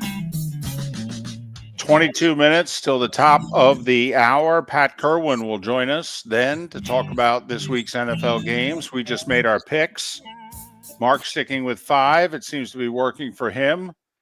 I'm all over the place, although I'm on a bit of a roll despite picking as many as 13 games last week. I've had 4 out of 5 winning weeks. So I went with an Elite 8 version this week. The 3 we agree upon, which usually has meant go the other way. We're both taking Army laying 6.5. We're both taking the Texans and laying the 3. And we're both on the Bills to beat the Lions. Sometimes the team's due to lose. And, well, sometimes the team you think's too good to lose 2 in a row. We'll see whether or not our theory holds water or not. Hey, something that we didn't get to as we try to hook up with Steve Carney here. Did you hear about the Devondre Campbell situation in last night's game? Yeah. He was told to go in the game and he refused. Right. That's unusual. I mean, you dress, you're getting paid, you're a professional athlete. The coach taps you on the shoulder and says, "Hey, go in." You go, "No, I'm good. No, I'm fine." Yeah, it's not a good look. I'm surprised he's still on the team. I would have cut him last night. My guess is they're trying to figure out one of two ways. A, to deal with this where they don't have to pay him. But also B, I would want to punish him. Like if I cut him, he could go sign with somewhere and go play in the playoffs. I mean, think about it. If you're Detroit and Devondre Campbell becomes available, I mean, he just started 12 games for the Niners. You know, he's still a solid NFL player. He apparently has been out of shape because Bowman came back last night and he lost his job because of it.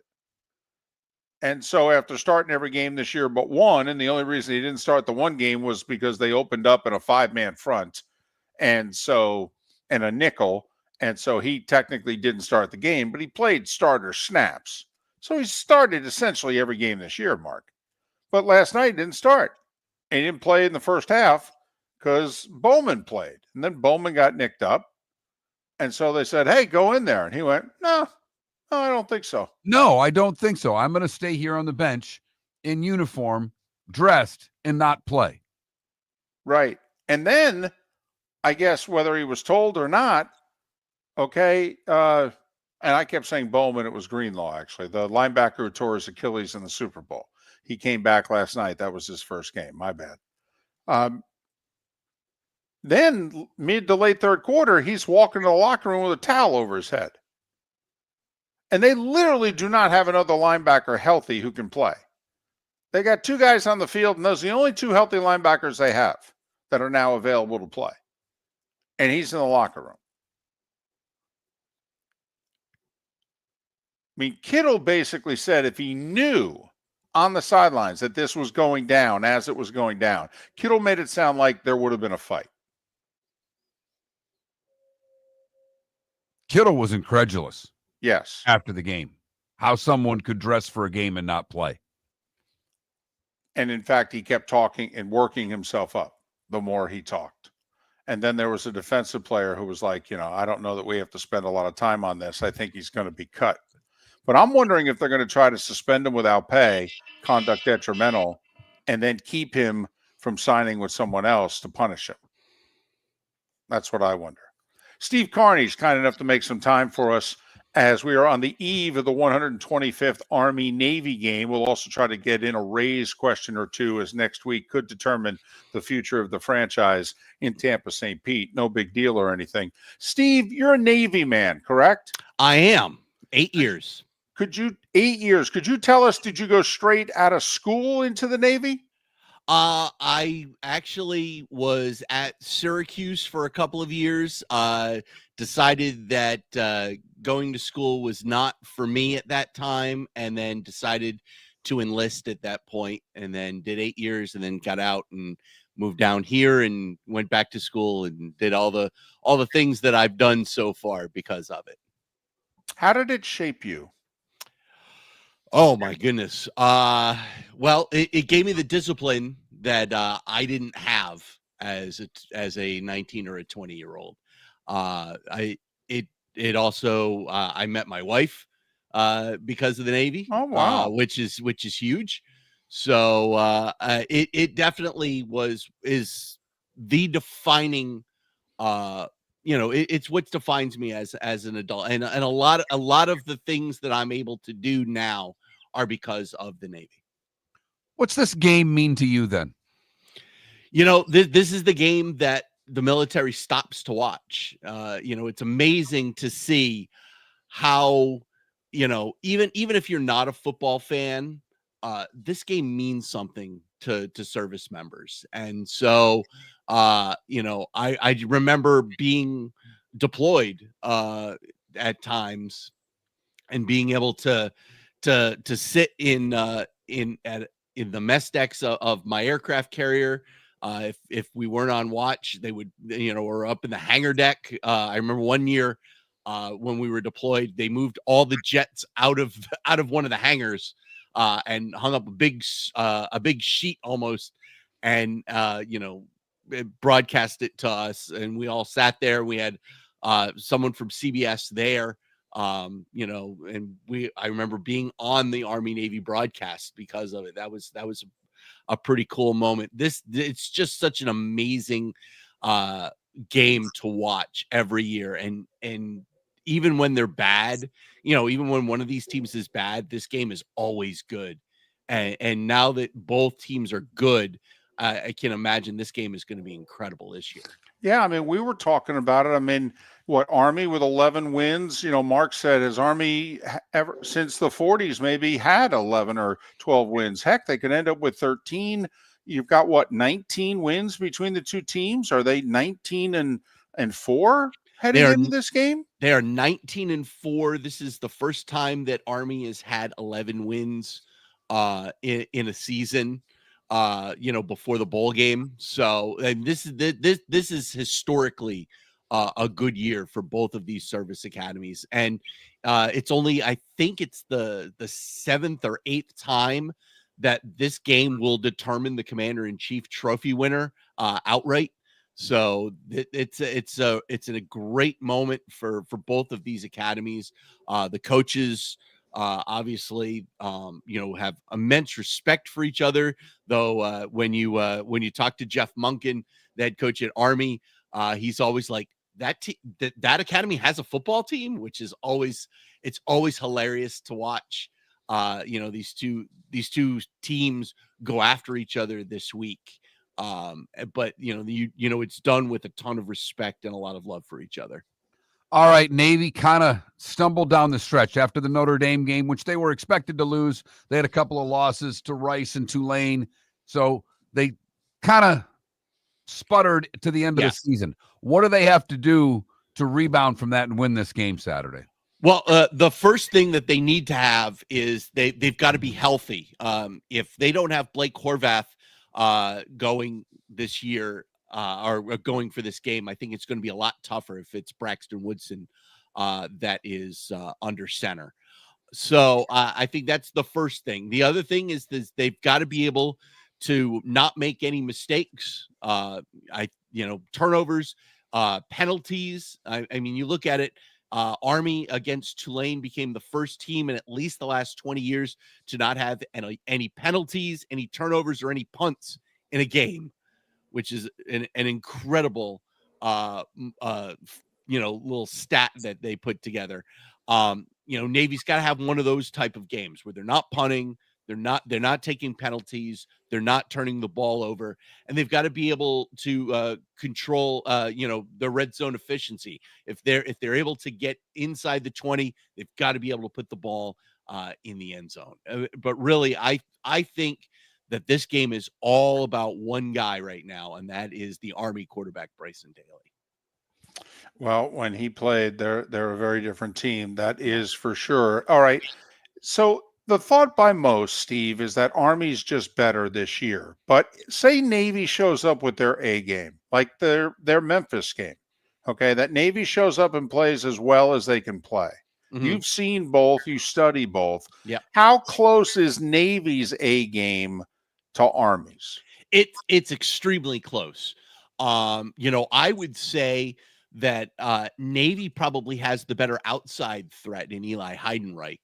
I watched him have a huge game against USF here in Tampa for Navy. And really, I think it comes down to, for the most part, can Navy punch Army in the mouth early? Because it's got to be early. If they're going to do anything, they've got to be able to do it early. If they go 3 and out on their first drive, especially if they win the flip at the beginning of the game and take the ball, and they go 3 and out, I think that's a huge benefit for Army, because Army, will take the ball their first time and go down and have a long drive and put it in the end zone. They've done it all year.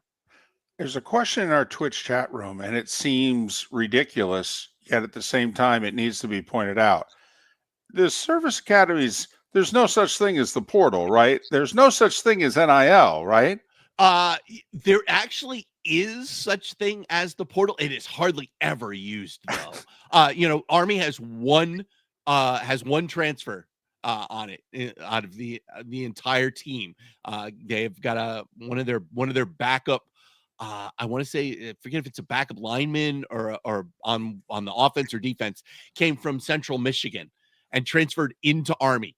Very, very strange. That hardly ever happens. And NIL is non-existent for Service Academy members. You know, they're in the NCAA football game. They weren't allowed to get the $650 per player that the rest of the universities in the NCAA got. They didn't get it, but they're in the game at least. But yeah, NIL is non-existent. The portal, for the very most part, is also non-existent. This is old school football, and that's why I laughed when I saw Jeff Monken's name for some of these other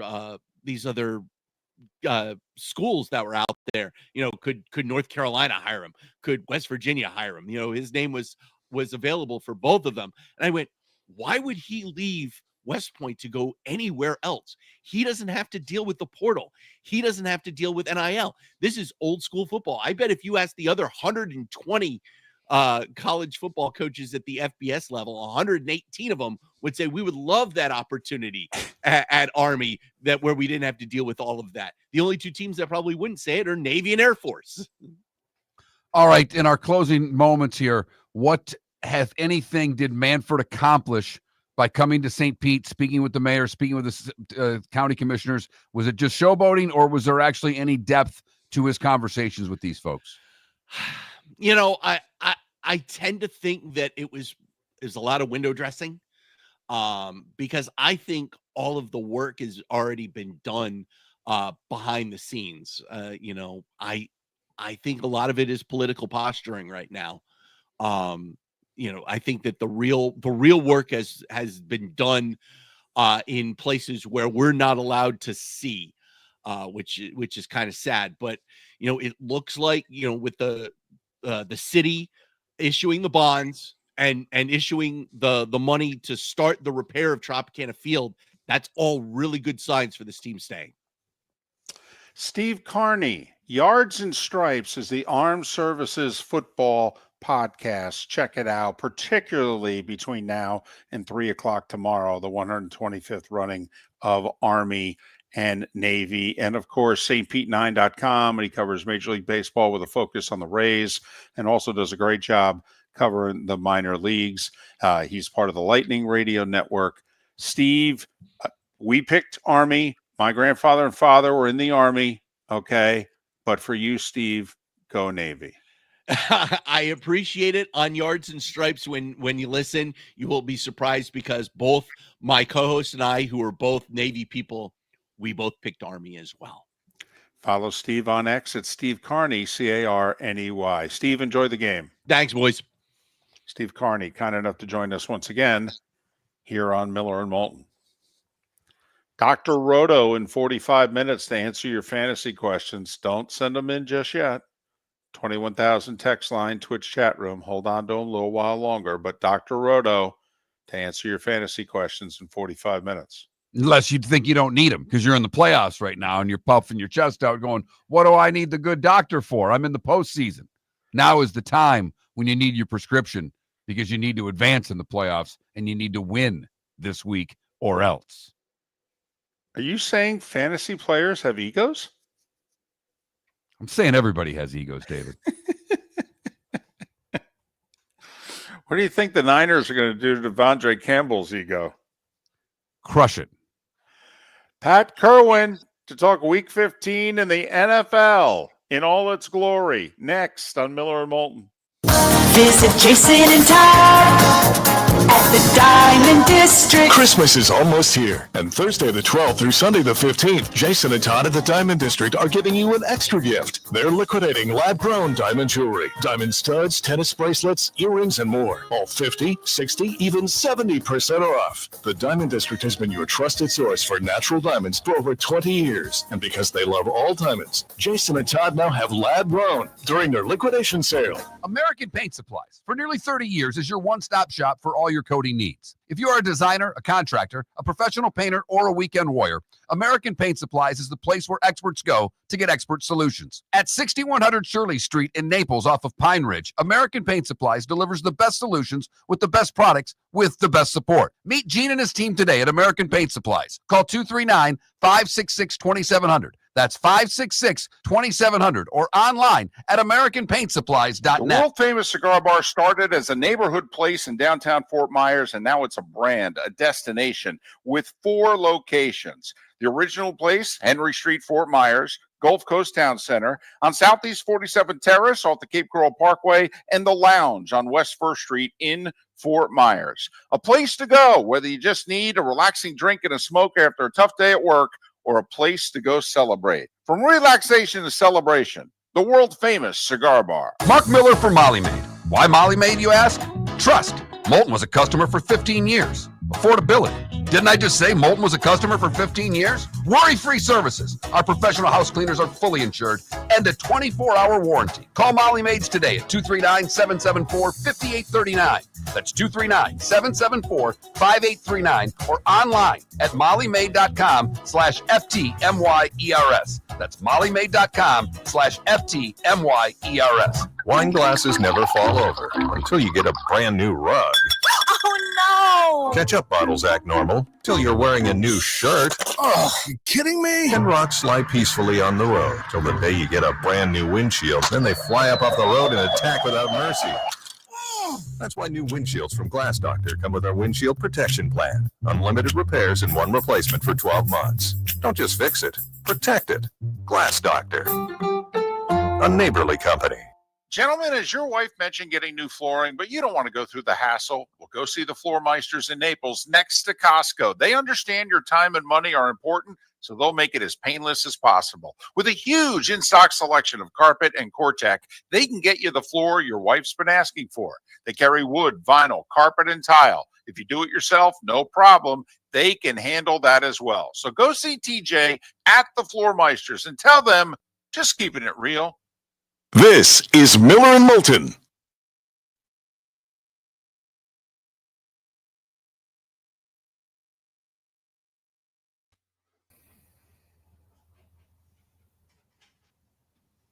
Morning, Pat. Good morning. Hey, Mark, as soon as we're done, I'm going to drive over and give you those tickets for Saturday night. Okay. I was just doing stuff this morning. I thought I'd come over and do the show here. I just can't get myself moving here. I don't blame you for that. Too much crap going on. We're going to Detroit. It looks like it's going to be pouring rain the whole time. Oh, lovely. Outside. So you'll have no crowd there, really. No, except the Buffalo fans, because that's a beach day for them. Your crowd is Ford executives. They're just going to go right inside. Where are you going to be at? Right around at the stadium on the side street there. There's been other shows there. Okay. And you know, it is what it is. But like at Thanksgiving, it was so cold. They right before the show, they had an outside set, and those guys went inside and did it in the atrium. It was so cold. We're not going to be cold. We're just going to be wet. You know, and I said, God, you know, you just because the first one was successful, don't jump on the next one. And they did. Good morning, David. Morning, Pat. How are you? I'm good. Where's your journey this weekend? Army, Navy, and DC. Nice. That's fun. Yes. And then Minneapolis, Bears, Vikings, which have to admit, if I'm running the show at the 4-letter network, trying to figure out how in the world, with Flex supposedly as part of my arsenal, I end up with the 2 games I end up with on Monday. I mean, you know, hell, Dolphins, Texans, Bucks, Chargers. I mean, that we hold on. We're wasting good games at 4:30. 4 good games. 4 games at 4:30 that matter. Yeah. And the Monday night doubleheader is terrible. Yeah, I was wondering about it myself, but I remember when Boomer used to do the Army-Navy game. This would be right up your alley of appreciation. He said it was the hardest game to do because he didn't know any of the players, and you didn't recognize anybody, and a lot of the names were rougher to say than you thought. So he used to say, you guys all make fun of that game. It's hard. It's real hard. Well, I will say when Gary was going to do his first, he was like, he listened to some past broadcasts, and he said that, all the announcers, for the most part, they didn't get into the football. Okay. They talked a lot of momentum, and just, field position and that sort of deal. And so Gary said, I think I'm going to talk football, and I'm going to try to, educate people as to the nuances of these offenses, and, and hope that guys like me would love that. Yes. And Gary does this game from an X's and O's standpoint in a hardcore way. It's interesting that I would like to know what the producers tell them. Like, are they trying to talk him out of that? No. I will say this: the producer follows Gary's lead in our broadcast. Gary's got a lot of sway. Yeah. For years, all I ever heard was not too much football. Right. Keep that football down. And now it's like, here's my favorite. We did some research, and people want more X's and O's. They go, yeah, I've been telling you this for 20 years. You're listening to Miller and Moulton, coming at you from the Floor Meister Studios. Floor Meisters, keeping it real. And now, here's Mark Miller and David Moulton. It's the third hour of Miller and Moulton. It's the final hour for some of you in Charlotte County and surrounding areas, Lake City and surrounding areas. For those in the 239 and the 904, we're just halfway home on this Football Friday. Football Friday. And that means it's time for Pat Kirwan. He of NFL Radio's Moving the Chain, CBS's NFL Today show. He joins us courtesy of Pinchers. They've got more than a dozen locations between Tampa and Key West. And he joins us on the American Paint Supplies Hotline, your one-stop shop for all your coating needs. So, listen, do you have to do anything before 4 o'clock on Sunday? I mean, you even paying attention to these 1 o'clock games? For goodness sakes, the Ravens are favored by like 40. Well, we have our show at noon. I understand, but what in the world are you going to talk about for 1 o'clock? Hold on, because 4 o'clock is going to be unbelievable and a waste. It's overkill. You can never really have enough great games, but this week we do. And to put all of them at 4 o'clock and then leave the doubleheader on Monday, sorry about that one, David, vacant. I don't get it, but they make these decisions a long time ago. But it is going to be fun for us, Buffalo and Detroit. The question is, how am I going to keep a second eyeball on Pittsburgh and Philly? It's going to be hard for me to be paying attention to one because we have to go out and do the post game and halftime and all that. But I'll be watching the other games as much. And they're bringing in a truck for us, so we have all the games on. Usually, where I am in the city, I got all the games. But when I go on the road, I don't expect to see them. We're going to see them also. Very, very interesting day. And let's just talk about this. Is on my mind to you guys. I am so mad that they're making 4 of the best AFC teams play 3 games in 11 days. And when you start thinking about what's going to happen, the risk for the AFC to have and incur major injury by the 3rd game, and you think about who it is. It's Kansas City in the 1 seed, Pittsburgh in the 3, Houston in the 4, Baltimore in the 5. They're just asking for the debilitation of a couple of rosters. You could lose a quarterback in 3 games in 11 days. Why are they doing that? Well, we know why. Because they thought, well, we will play on a Wednesday. That's what screwed this whole thing up. Played on Christmas Day and affecting the entire AFC playoff race. I want to go back before we go forward to last night's game with Campbell, the linebacker who refused to go in the game, Pat. How long is he going to be a 49er? Not long.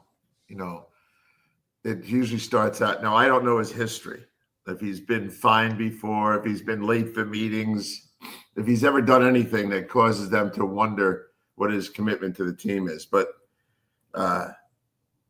if he's a good guy and he's made his first major mistake. They'll probably just dock him. Conduct detrimental. You take a game check away from him. But if he's been a habitual problem, then they'll say goodbye to him. Can they be vindictive in a way in which I don't want to release him? Okay, because then he could go and sign with somebody like Detroit and play meaningful snaps and possibly even get a ring. I mean, is there a way for them to suspend him for the rest of the year so he can't resurface somewhere else? I mean, they needed him last night. Their season was on the line. They had no more healthy linebackers. And he said, I don't feel like playing. I mean, I got to admit, cutting him's the easy thing to do, but I don't want to reward him by cutting him. No, I think, we've had these situations before. I think they can get away with 4 weeks of conduct detrimental. And, the union will fight it and all that business. So if they lose the battle, and they can only keep him out for 2 weeks, you know what to do, David. You're asking me a question. You're the GM of the room here. You make him inactive for the rest of the year. Right. Now, he ends up getting his checks, though, but you keep him from resurfacing and benefiting because we all know, I mean, the rest of the league's not going to look kindly onto what he did. But, I mean, Pat, Detroit's got 13 guys who have played for them on defense who are on the injured list right now. They'll take a malcontent if he's a healthy body. Oh yeah, and I'm not gonna if I go down that road, extend my conduct detrimental suspension as long as I can, finish the year on an inactive list. I'm not releasing him in the offseason. I'll let him sit there, and I'll let free agency end, and then I'll let the draft end. Then I'll say goodbye to him. Pat, the Dolphins are at a must-win situation. They are pretty much for the rest of the year. They go to Houston. We all know what Miami's record is when they play against playoff teams. It's even worse when they're on the road against playoff teams. Any reason why Sunday will be any different for Miami? I think it can be. Talked about this game a lot in the last 2 days. Stroud is not playing great right now. I think we've all discussed that. And in the last 4 weeks, the guy's only thrown 4 touchdowns. When you compare that to Tua, who's thrown 12 in the last 4 weeks, and then you look at the sacks, and Stroud's getting popped a lot, 19 sacks in 4 weeks. You can do the math on how many that is. So they're not playing great. Now, the problem with Miami is they can't beat anybody that's good, no matter where the game is. They are 0-4 against playoff qualifiers. So when you look at that, you start to realize, who are these guys? The good news is Houston's 1-3 against playoff qualifiers. So they're winning a weak division, and Miami should be able to play well enough on offense to put enough points up on these guys. I think. I am going to take Miami in this game. Wow. That's a lot of faith. I will say the Rams were 7-2 in their last 9, and one of the 2 was a home loss to the Dolphins. All right, which now is getting better by the week. And, that was a Monday night performance. A lot of people saw it. The Dolphins' defense was better than their offense that day. Their offense has carried them since. I mean, Pat, if that team shows up, they could finish here on a run, and 10-7 is not out of the question. But that team has to show up. Yeah, it does. And I don't think everybody in Miami's out of the woods. They better finish strong. We're going to see some changes there, in my opinion. It's about betting on Tua. Look where he's playing. We got climate control. He has been throwing the ball very well. He's thrown 1 interception in his last 260 throws. So he's convinced me that he'll move the chains and score points. They're averaging 28 points a game for the last 4 weeks. I think if he just gets his 28 points, they can win the game. Yeah, they got to go fish. They got to stop mixing. That defense worries me for Miami at the end of the day of how they've been playing, because Ramsey's not been playing all that great. This might be a game for CJ Stroud to get right, if you know what I mean, Pat. I agree with that. Ramsey disappoints me for what his reputation is, what his contract is. When you watch him, I don't see that guy every play. The Bucs and the Chargers. Whoa. Tampa's won 3 in a row. The Chargers are very banged up on offense. The Bucs are very banged up, both sides, but particularly on defense.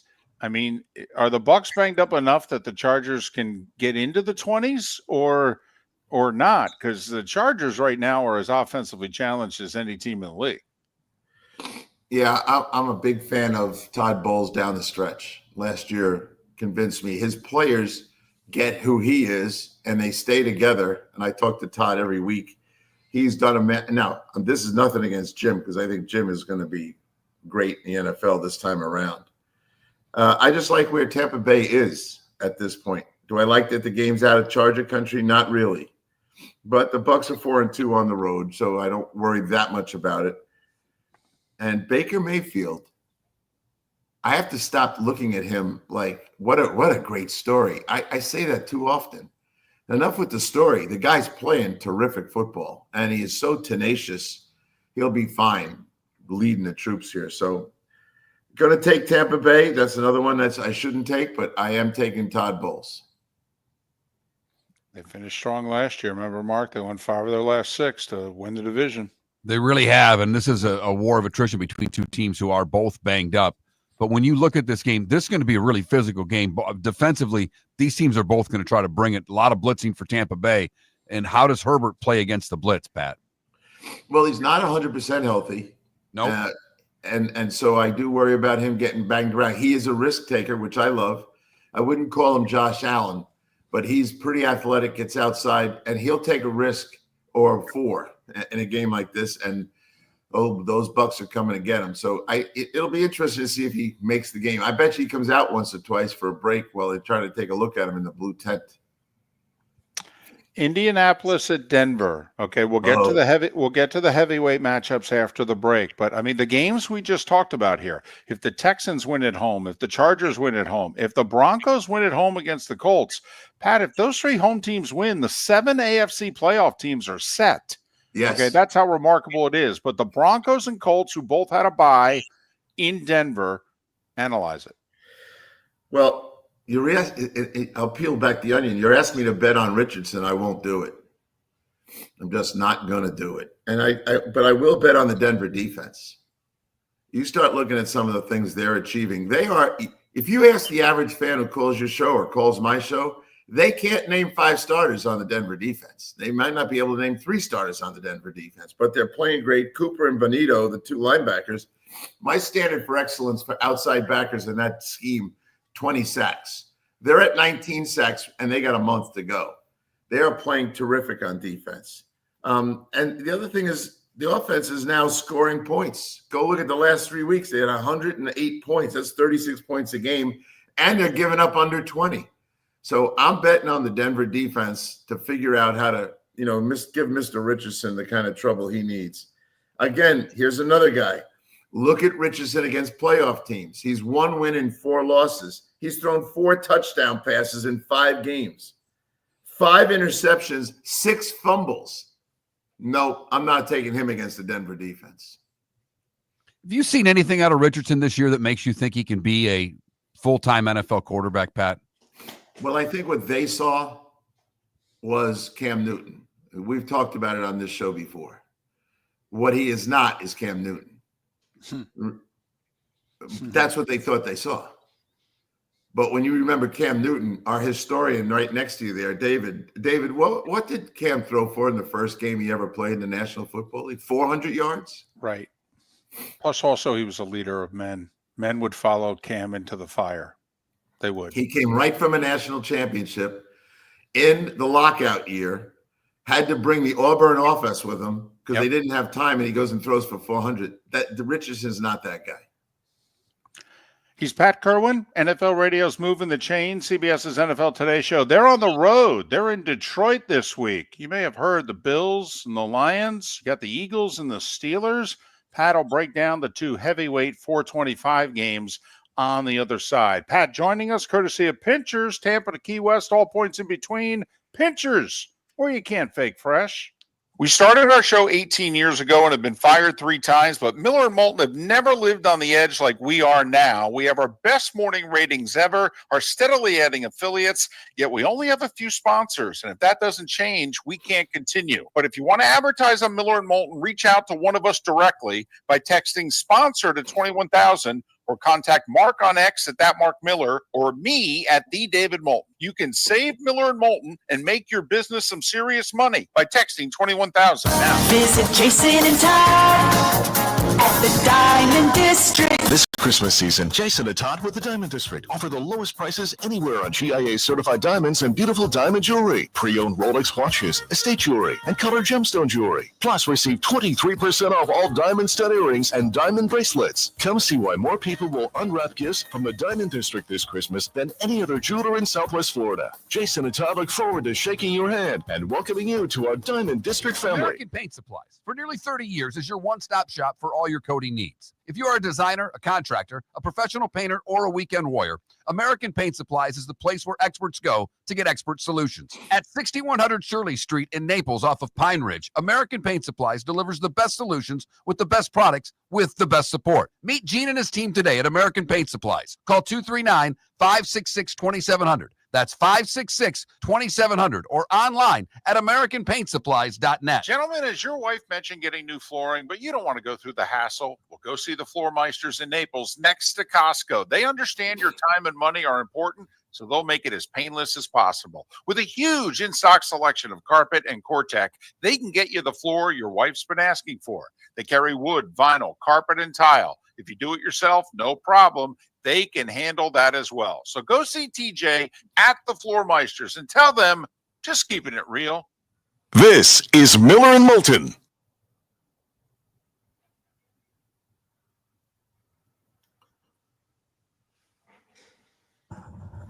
Mark, I start to crack up when I see you laughing at something stupid I said.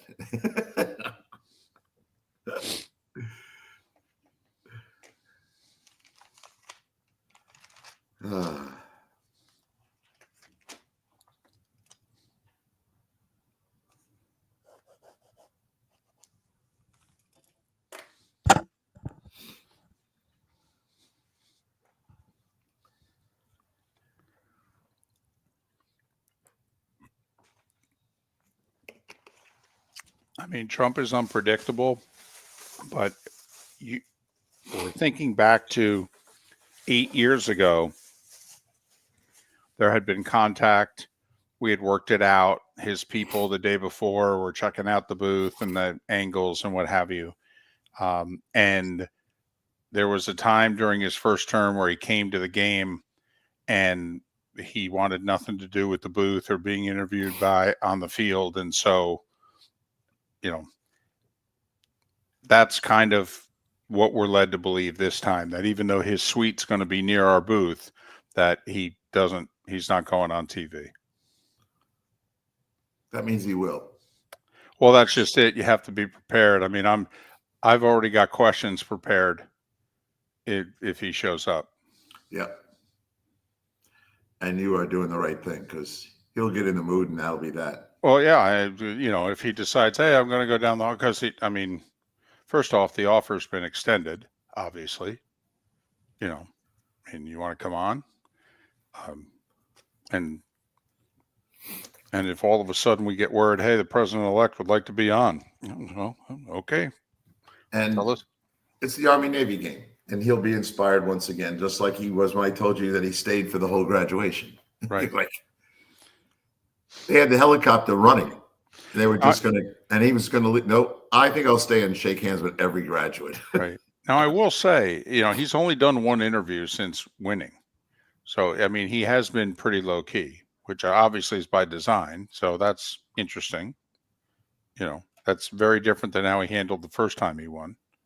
But, I think he's learned a lot about, he's working on that cabinet stuff. He knows what not in your show so much, but the news guys are just going to ask him, and he's trying to get a couple guys through that people are just going to harass him about. Part of the difficulty, believe it or not, is he's not a huge football guy. No, I know. So it's difficult to get into the game with him. You can't. Right. No. Well, but with certain presidents, you could. Yeah, the captain of Michigan. Right. Come on. Right. No, and the guys that own the baseball team, yeah, they pretty much can talk sports all day. Right. Jim Nantz made me laugh once. You know that Bush was good friends with Clinton. Mm-hmm. And Clinton would go up to Kenny Bunkport and play golf with him. And he was a terrible golfer, Clinton. And Jim would play with them. And Jim was very close to the Bush family. Yes. And he said nothing pissed him off more. Nothing pissed off George more than Clinton giving him tips on his swing. He goes, this idiot doesn't know anything about golf.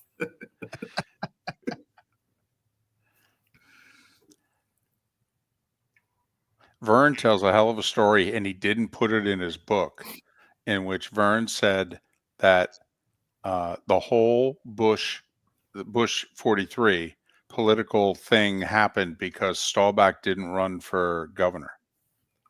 That at the time, the word was that Staubach was going to run for governor, and even George W. Bush didn't think he could beat Staubach in Texas. Okay, and they actually, apparently, Vern and Staubach shared the same doctor. And they went through the doctor to find out through Vern was Staubach running. Nice. Okay. And once they found out Staubach wasn't going to run, okay, the Bush 43 political run started. Yeah. Now we can spend our money. Right. It's Texas. Exactly. I love Texas.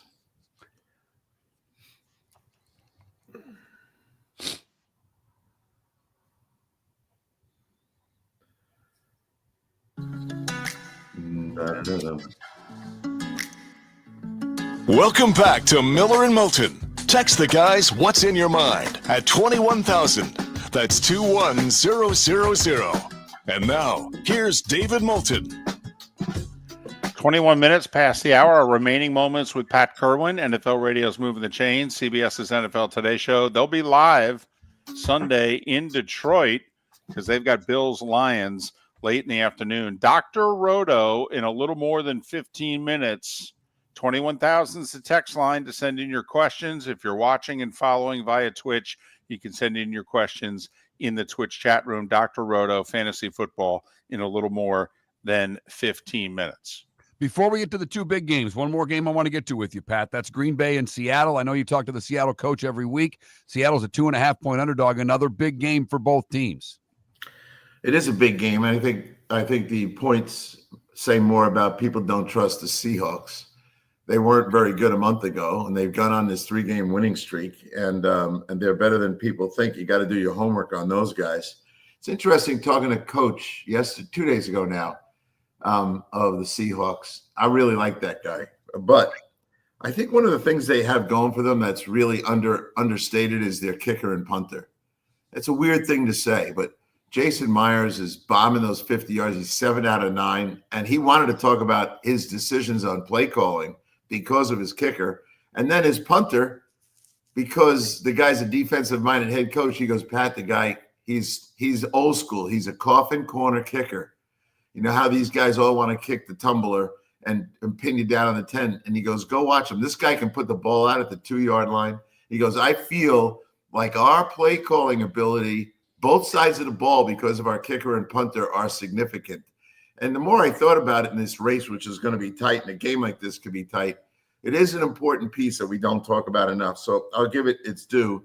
And then, of course, Charbonnet shows up as a true – he actually played like a 1, right? He had over 250 yards of offense. And if you get the other kid back, Walker, now you got a 2-headed monster back there. I think at the end of the day, again, I'm going back to this, Green Bay, their record against playoff qualifiers, 1-4.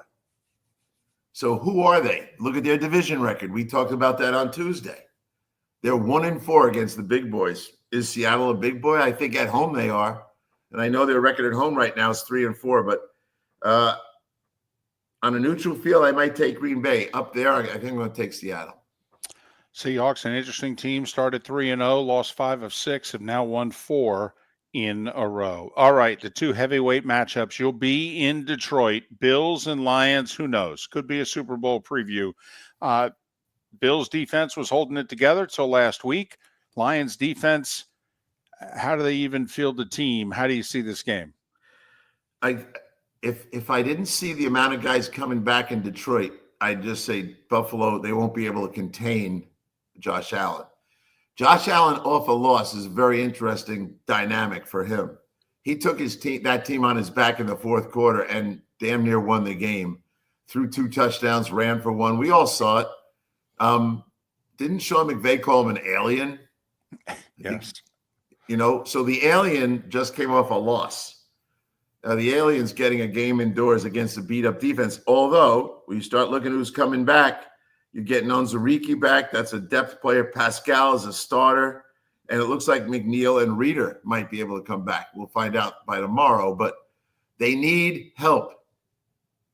Talked to Dan Campbell this week. Dan, I talked to you guys Tuesday. I talked to him right before I came on with you. He doesn't care about this stuff. And I always kind of think, most coaches in their office with the door closed have their head down on the desk, what are we going to do? But the man has convinced himself and then his entire team that if I give you a uniform, you will play good enough to win.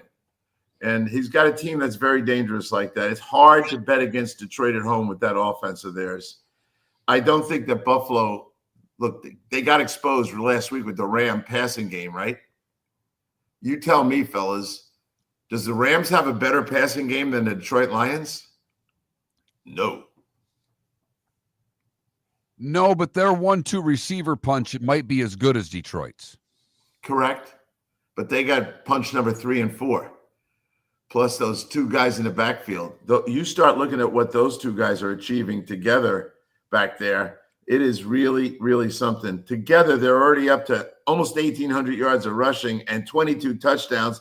Plus, they caught another 66 passes for over 600 yards. So that 1-2 punch in the backfield, the quality offensive line. Oh, and I'd say this.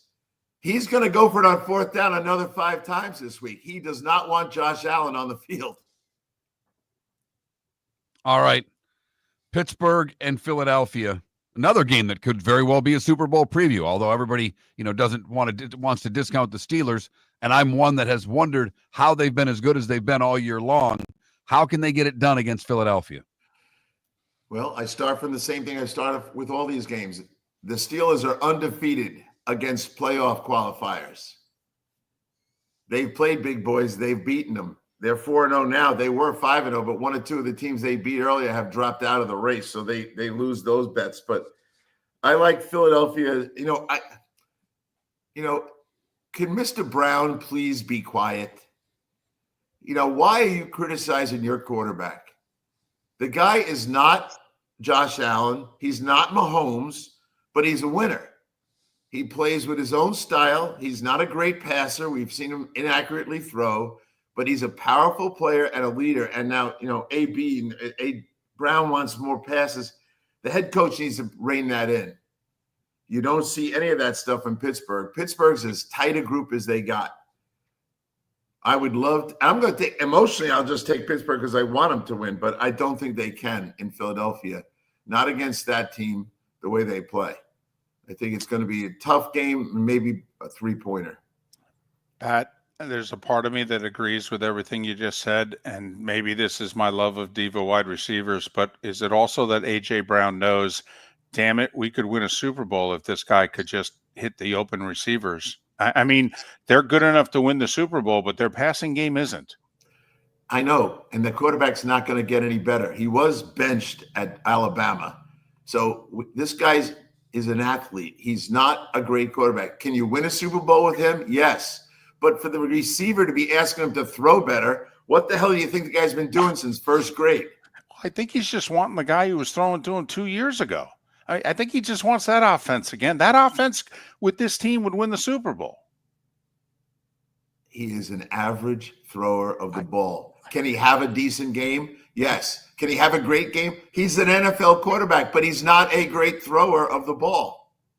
And he will never be a great thrower of the ball. He's in there squatting 700 pounds instead. And Brown, there's a reason you're on your second team, and maybe you'll be on your third team in a year. These receivers, I know you love diva receivers. I'm going to mail you a couple of pictures of them. If they had listened to Vrabel and kept Brown, the Titans would be a far better organization. Don't be blaming everything on A.J. Brown here. That guy's balling. He's one of the 5 best receivers in the league. What happened to Vrabel's ability to stop a mistake? He lost the power struggle. Yeah, he wasn't paying attention. When the new GM came in, he said, that guy's interviewing for the assistant's job, right? No, he's going to be your boss, Mike. I like Pittsburgh. I don't underestimate their ability to play hard, but I don't think in this case they can do what Philadelphia can do. Any shot for an upset for a team like for Cleveland against the Chiefs or Chicago against the Vikings? Do you see any upsets with any of the playoff teams playing non-playoff teams? Well, I'm with you on looking for one. I can tell you that. And if you put my feet to the fire, and we talked about it a little on Tuesday, I looked at all the ones. Here they are. And I'll go in reverse order. Can the Raiders upset Atlanta? No. Can Chicago win their game? No.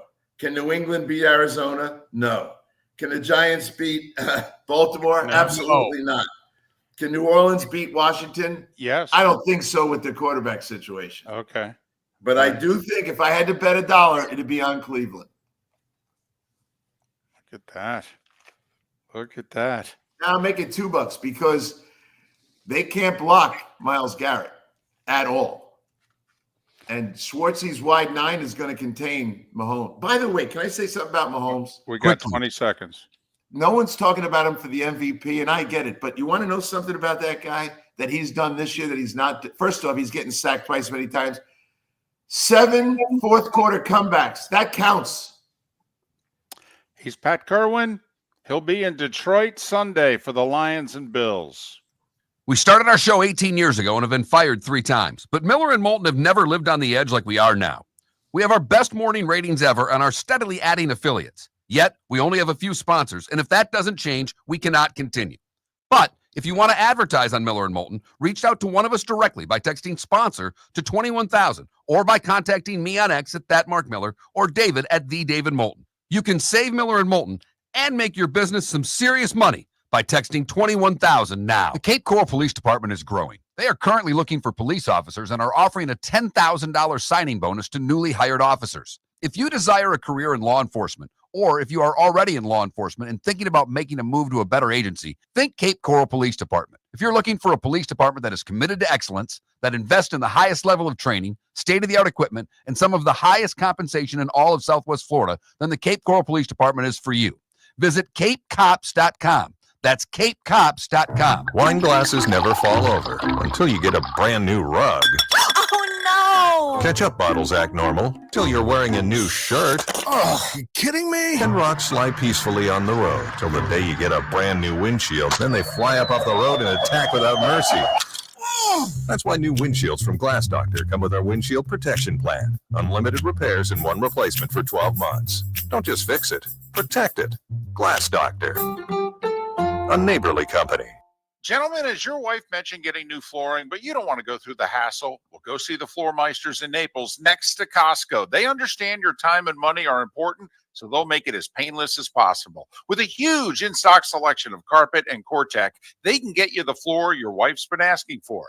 They carry wood, vinyl, carpet, and tile. If you do it yourself, no problem. They can handle that as well. So go see TJ at the Floor Meisters and tell them, just keeping it real. This is Miller and Moulton.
Here we go, Larry.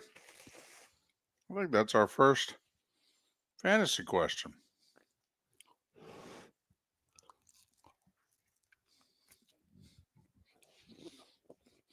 Thursdays, we watch the granddaughter.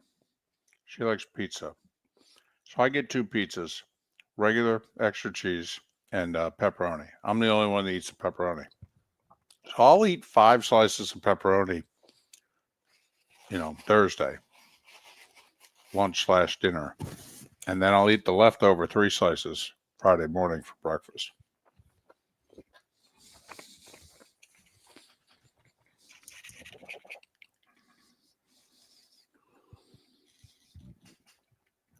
Larry, I have to admit, Westbrook.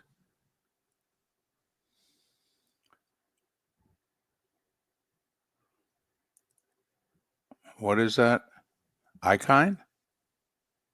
What?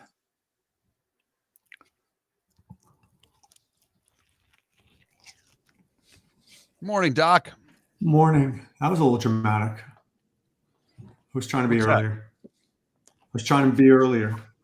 Oh, no, you're plenty of time. Yeah, thank you. Hope everything worked out yesterday. You know how it goes. Uh-huh. Can I just tell you that may have been the worst week 15 Thursday game in the history of fantasy football? Literally in the history of fantasy football.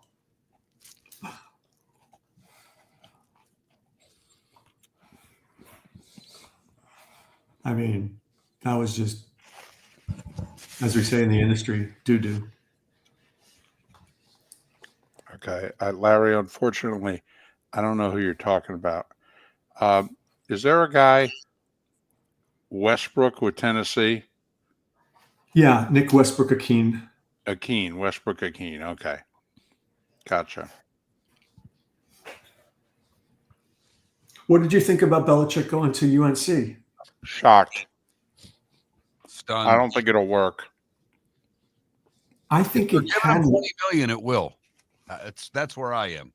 I think it can work, but I was just, what I was more shocked that no NFL franchise wanted him for like a 2 or 3 year deal. Yeah, why wouldn't the Jets want him for 3 years? Well, he wouldn't go there. There's bad blood. There's bad blood between them, but I agree. Your team on the who's close, the Bengals. I don't know. Get rid of Zach Taylor. Give me a little Belichick for 3 years. Your team is better. You're making the playoffs.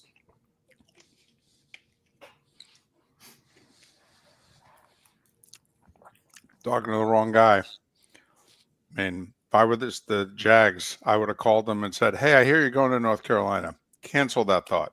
You're coming here." Right. Yeah, we both thought Jacksonville was. You're listening to Miller and Moulton. And now, here's Mark Miller and David Moulton. 22 minutes before the hour, Dr. Roto joining us on a Football Friday. Football Friday. After maybe the worst Thursday night game for fantasy football, certainly this deep into the season.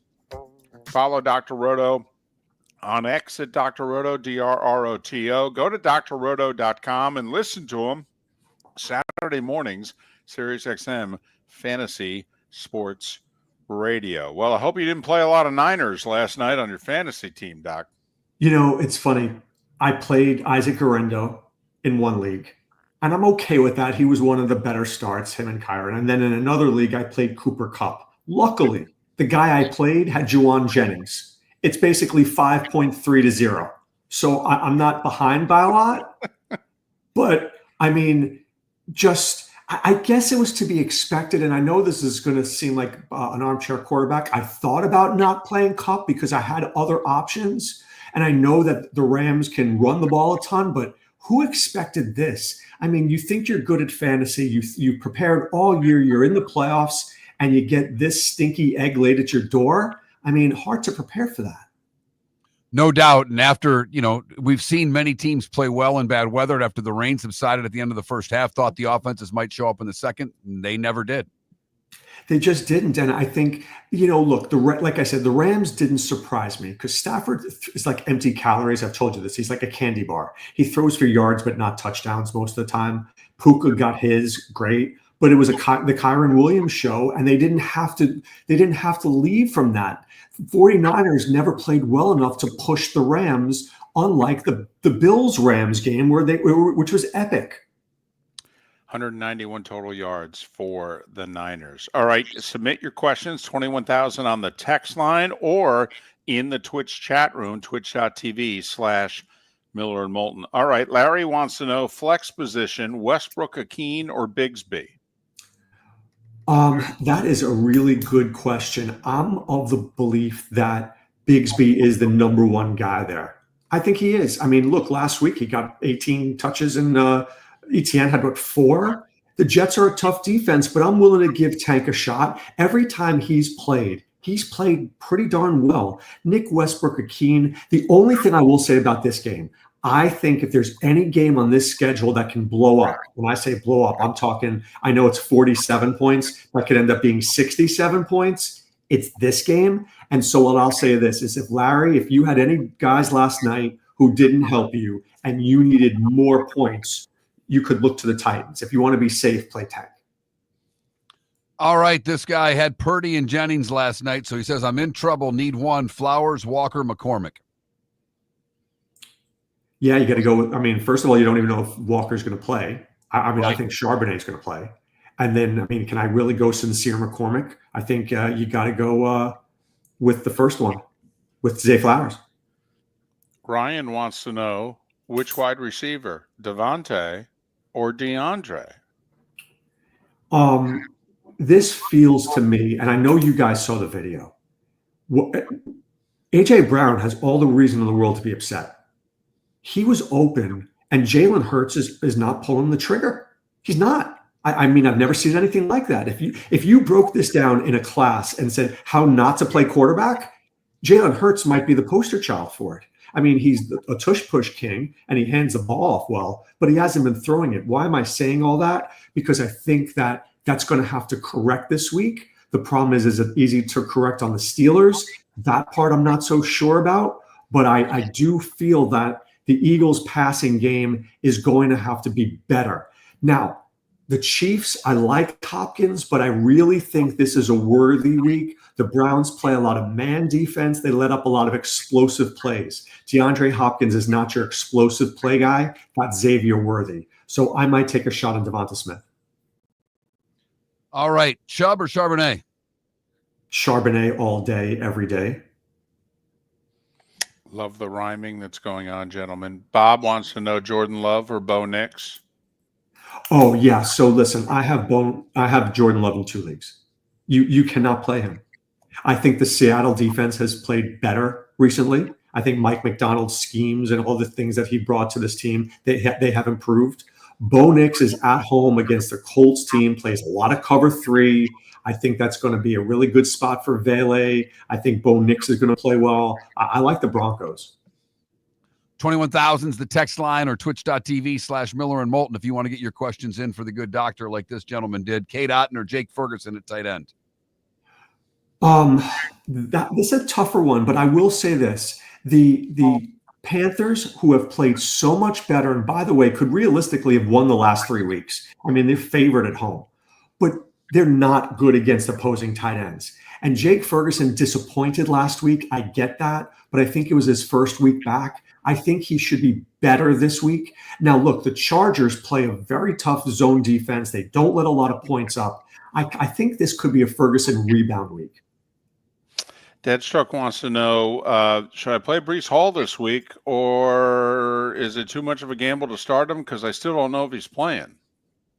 Yeah, I'm under the assumption he's not playing. I think we will find out today. The reason I played Garendo in that league last night was because my choices were Breece Hall or Braylon Allen, and I did not think that Breece Hall was going to play. And then I wanted, honestly, Garendo over Braylon Allen, who's now really splitting time with Isaiah Davis, who, dare I say, looked better than Braylon Allen last week. So the Jets situation, the only thing I think you can trust this week, you can trust Aaron Rodgers, and you could trust Devontae Adams because they play a lot of man coverage, and Devontae Adams thrives in man coverage, and I think Rodgers is going to find him a bunch. Need one, Franklin says. Jacoby Myers, DJ Moore, or Mooney? All right, my guy Franklin. So look, last week was our Mooney week. This week is not our Mooney week, so let's take him off the table. I think this is more of a London and Pitts week. Look, I don't want to tell you not to play Jacoby Myers, but depends who's quarterbacking. If it's Desmond Ridder, I'm running for the hills, like literally running for the hills. But I think what I'm going to do is wait because you have both games on Monday night. If by some miracle O'Connell is playing, I have no problem going back to Myers. The Falcons play zone coverage, and Myers will be just fine there. If he has to pivot from that, pivot to DJ Moore. I don't really love the matchup against the Vikings, but I mean, I'm okay with it. Irish football wants you to pick two. I have to admit, I don't know one of the three he's asking about. Sutton, Evan, or Metcalf? I think it's Mike Evans, right? Okay, that's what I'm wondering. So Sutton, Evans, Metcalf, pick two. Yeah, so hard to not play Sutton, who is their number one guy. I mean, he's just been tremendous. So the problem with Evans and DK, two great receivers and two not so great matchups, right? Once again, the Chargers play a lot of zone. Evans feasts in man coverage. But, look, so that could be an interesting game. DK, it's almost like they've forgotten him. And if they can, and the Packers are going to want to run the ball here. I'm leaning Evans as they try to get him involved, but I think they're both like maybe 60 yards. I don't see more than like 12 to 14 fantasy points from either of them, but I'm definitely starting Sutton. Pick one, Evans, McConkey, or Downs. Who are you playing? Let's just say this. Justin Herbert last week was like, I don't even know how to describe it. He was looking for his whoopee because he couldn't throw the ball in the first half. He needed Lad McConkey. He was like, "Where's Lad? Where's Lad?" I mean, he couldn't throw the ball. And that's how good Lad McConkey is. Lad McConkey is the best receiver on this team, and it's not even close. No, I am praying that he's playing, and if he does, you start him. Ambient wants to know Cooper, Higgins, or Devontae Smith. All right, so forget Devontae Smith, but I'll give you two reasons to play. I'll give you a reason to play Cooper and a reason to play T. I like Cooper's reason more. Cooper, Lions play a ton of man coverage. Shakir thrives in zone. Cooper's better against man. The game is supposed to be an epic, 54 spot in Vegas, even though I think it comes in under. That doesn't mean I don't like Cooper. I do. The reason to play T. Higgins is that he hasn't been fed in a while, and this could be one of those big scoring weeks where Burrow goes for 3 touchdowns, 2 to Higgins and 1 to Chase. But I think I'm going to play Cooper only because you're sitting there with Burrow, Chase Brown, and Jamar Chase, and you're hoping, whereas I know Cooper is going to get those targets. I'll tell you what, if you've seen the two, I mean, T. Higgins is a fine receiver. He ain't Chase, though. I mean, I know he wants the ball more, but listen, if you had Jamar Chase, you wouldn't be throwing the ball to T. Higgins either. I mean, it's kind of like in Minnesota. I mean, it's tough not to throw the ball to Jefferson. The other guy is good, and occasionally they'll feed him, but I mean, it's tough not to throw the ball to Chase. No, you're so right. And then I think the one good thing about Jefferson and the one bad thing about Addison, I don't know if you guys remember this, early in the season, Addison was annoyed. He was barking and talking to reporters. He wanted the ball. Jefferson, though, wants to win. And so if when Sam goes out of his first progression, when he gets to his second and third, he's like, oh, wow, look at that. Jordan Addison's wide open, right? And so Addison was starting to get the ball more. You're so right. I mean, Chase and Burrow have this symbiotic connection from college. They know where each other's going to be. And T. Higgins he takes these deep shots to him. And look, I wish T. Higgins all the luck in the world. He will be a Ridley type of player at his next place and a guy you're going to want in fantasy if he goes to the right address. Who sits out of these three, Jacoby Myers, Addison, or Mooney? Mooney, for sure. Look, there are certain weeks that are Mooney weeks. There are certain weeks that are not. On the road against the Raiders who want to run the ball. I mean, Antonio Pierce is already like, I think we should get Sincere McCormick 100 yards. That's code word for we're not throwing that much. So if they're not, the only reason Mooney gets involved is that the game explodes. I don't see this game exploding. This question has been criticized by others in the Twitch chat room, but Canada Relief wants to know Judy or St. Brown. So, all right, I won't criticize him, but I will say that when you're talking about Judy like that, you're talking about a guy who's hot. When you're looking at St. Brown, you're talking about a guy who is a must start, right? He's a must start. And against the Bills, will let up short passes to St. Brown. He is my favorite receiver in that game by far. But I do think my favorite play in that game is David Montgomery, because the Lions are going to run the ball on the Bills. The Bills are beatable with good power running games, and that's David Montgomery. Pacheco or Taylor? Who are you starting, Doc? I think I'm going to start Jonathan Taylor, and don't ask me why. I don't have a great reason, except Pacheco, I don't think he's explosive right now. I think he's still playing into his own. If the Colts are going to win this game, Jonathan Taylor has to do something. So do you do anything different now that we're in the playoffs than you've been doing for the last 14 weeks? You know, it's a fantastic question, and it's one that I did not do well enough yesterday. I played Cooper Kupp in a league where I could have played Keenan Allen. I had a couple of Jameson Williams, I had a couple of other guys, and I went safe. And something in my gut had said, I don't like the Kupp start, but I was like, hey, he's Cooper Kupp. I got to go with him, right? You can't mess around here. Football is about style. It's about matchups. It's about coverages. If I had somebody who I thought was if it was Amari Cooper and Cooper Kupp, I would have benched Cooper Kupp, because Amari Cooper has a clear advantage stylistically against the Lions coverage scheme.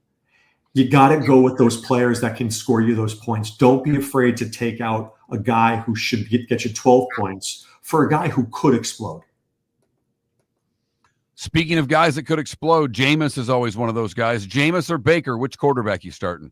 Yeah, I think it's Jameis. And I'll tell you this. First of all, I think the Browns do have a puncher's chance. I love David Njoku in this game. The Chiefs are really bad against opposing tight ends.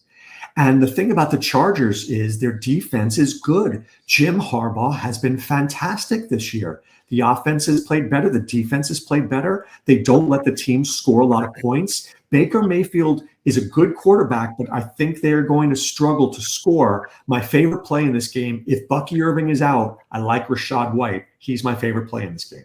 Dr. Roto, normally on Thursdays, but we held them off to a Football Friday this week. drroto.com, DRROTO. That's also what you're used to follow him on X. Listen to him tomorrow morning, SiriusXM Fantasy Sports Radio. Dr. Roto joining us on the American Paint Supplies Hotline, your one-stop shop for all your coating needs. Doc, thanks for the house call. Have a great weekend. All the best to your family. You too, guys. Be well and enjoy the games. Take care. Dr. Roto, kind enough to join us on this Football Friday here on Miller and Moulton. Rapid fire, a lot of questions there for the doctor. And for those of you that don't do fantasy, we hope that it gives you a little insight as to how games are going to progress. That's why we bring the doc on. Even if you're just betting games or just watching games, we think the good doctor provides a lot of insight as to how the game will be played, and whether it's over-unders or whether it's point spreads. We think it gives you a good idea of how things will shape up on Sunday. We made our picks against the number earlier in the show. Mark made 5 picks. Those are the rules that he set down, and he follows the rules. I made 8 because, exactly, I have trouble with authority. He's speeding while running a red light, folks. That's just the way that it is. I don't know what to tell you. The Diamond District Bonus Hour coming up on the other side. Thanks so much for listening right here, Miller and Moulton. Whether you're chasing peak performance, reigniting intimacy, or simply want to feel your best, Game Day Men's Health creates customized game plans to optimize your health. Call 239-427-3441 for our Bonita Springs and Naples location to set up your free testosterone test and consultation. Mention Miller Moulton Radio Show for 10% off your service. Find your maximum self with Game Day Men's Health, Bonita Springs and Naples, Florida. Call 239-427-3441 today. Mark Miller for Molly Maid. Why Molly Maid, you ask? Trust. Moulton was a customer for 15 years. Affordability.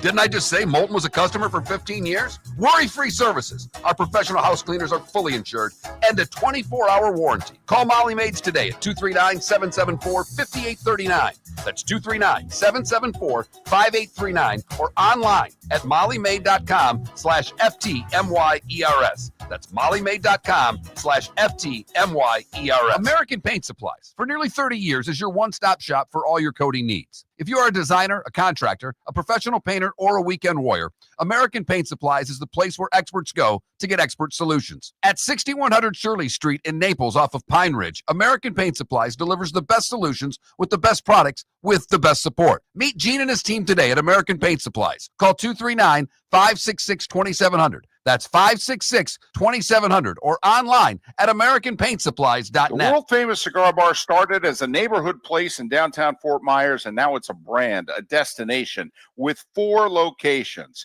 The original place, Henry Street, Fort Myers, Gulf Coast Town Center, on Southeast 47th Terrace off the Cape Coral Parkway, and the Lounge on West 1st Street in Fort Myers. A place to go, whether you just need a relaxing drink and a smoke after a tough day at work, or a place to go celebrate. From relaxation to celebration, the world-famous cigar bar. Gentlemen, as your wife mentioned getting new flooring, but you don't want to go through the hassle, well, go see the Floor Meisters in Naples next to Costco. They understand your time and money are important, so they'll make it as painless as possible. With a huge in-stock selection of carpet and Cortec, they can get you the floor your wife's been asking for. They carry wood, vinyl, carpet, and tile. If you do it yourself, no problem. They can handle that as well. So go see TJ at the Floor Meisters and tell them, just keeping it real. Do you have a sleep problem but don't want to wear a CPAP mask? This is Mark Miller for Sleep Treatment Direct. The mask wasn't working for me, and I didn't think I had an alternative. I do. We all do. They have such simple alternatives with greater success than the mask. Visit sleeptreatmentdirect.com. That's sleeptreatmentdirect.com. And if you are like me and your CPAP machine isn't working for you, it's time for a change. Call 239-444-1741. That's 239-444-1741. Sleep Treatment Direct. Sleep safe and sound. This is Miller and Moulton.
That's funny.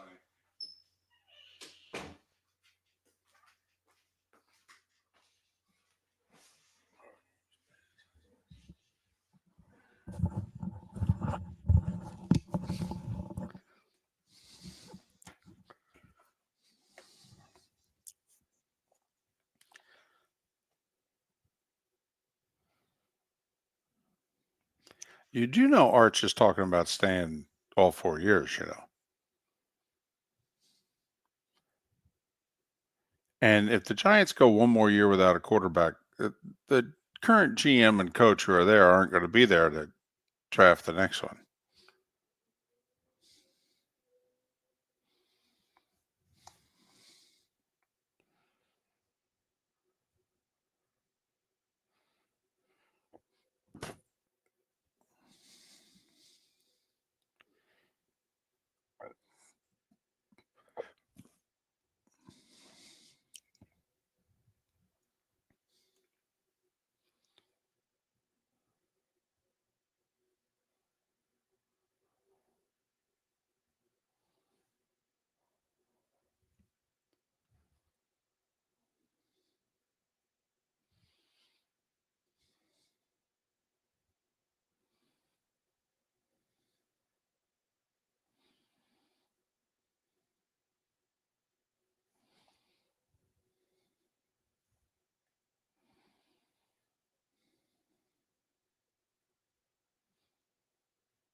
You're listening to Miller and Moulton, coming at you from the Floor Meister Studios. Floor Meisters, keeping it real.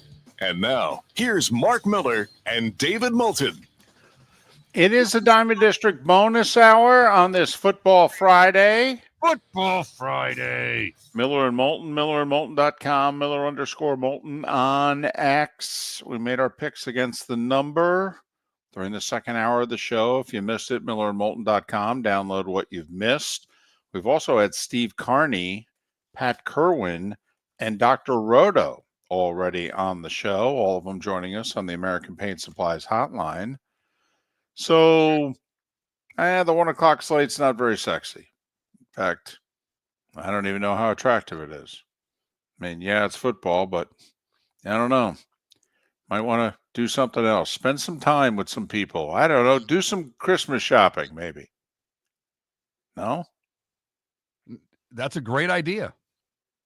But for Doll fan out there, 1 o'clock is a necessity. Yeah, that's true. It's kind of the season. Because everything's on the line when they go to Houston. Can Yep. they beat a team that's a playoff team? That's what we need to know about the Miami Dolphins. Pat All Curley right. earlier on the show took Miami.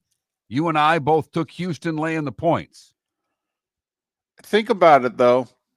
All right? Think about it. If you're going to dream the impossible dream, if you go to Houston and win, last team on your schedule with a winning record, I mean, you come home for the Niners, they're reeling. Yeah, they'll have 3 extra days. I will say the Dolphins in a bit of a pickle because Houston had the week off.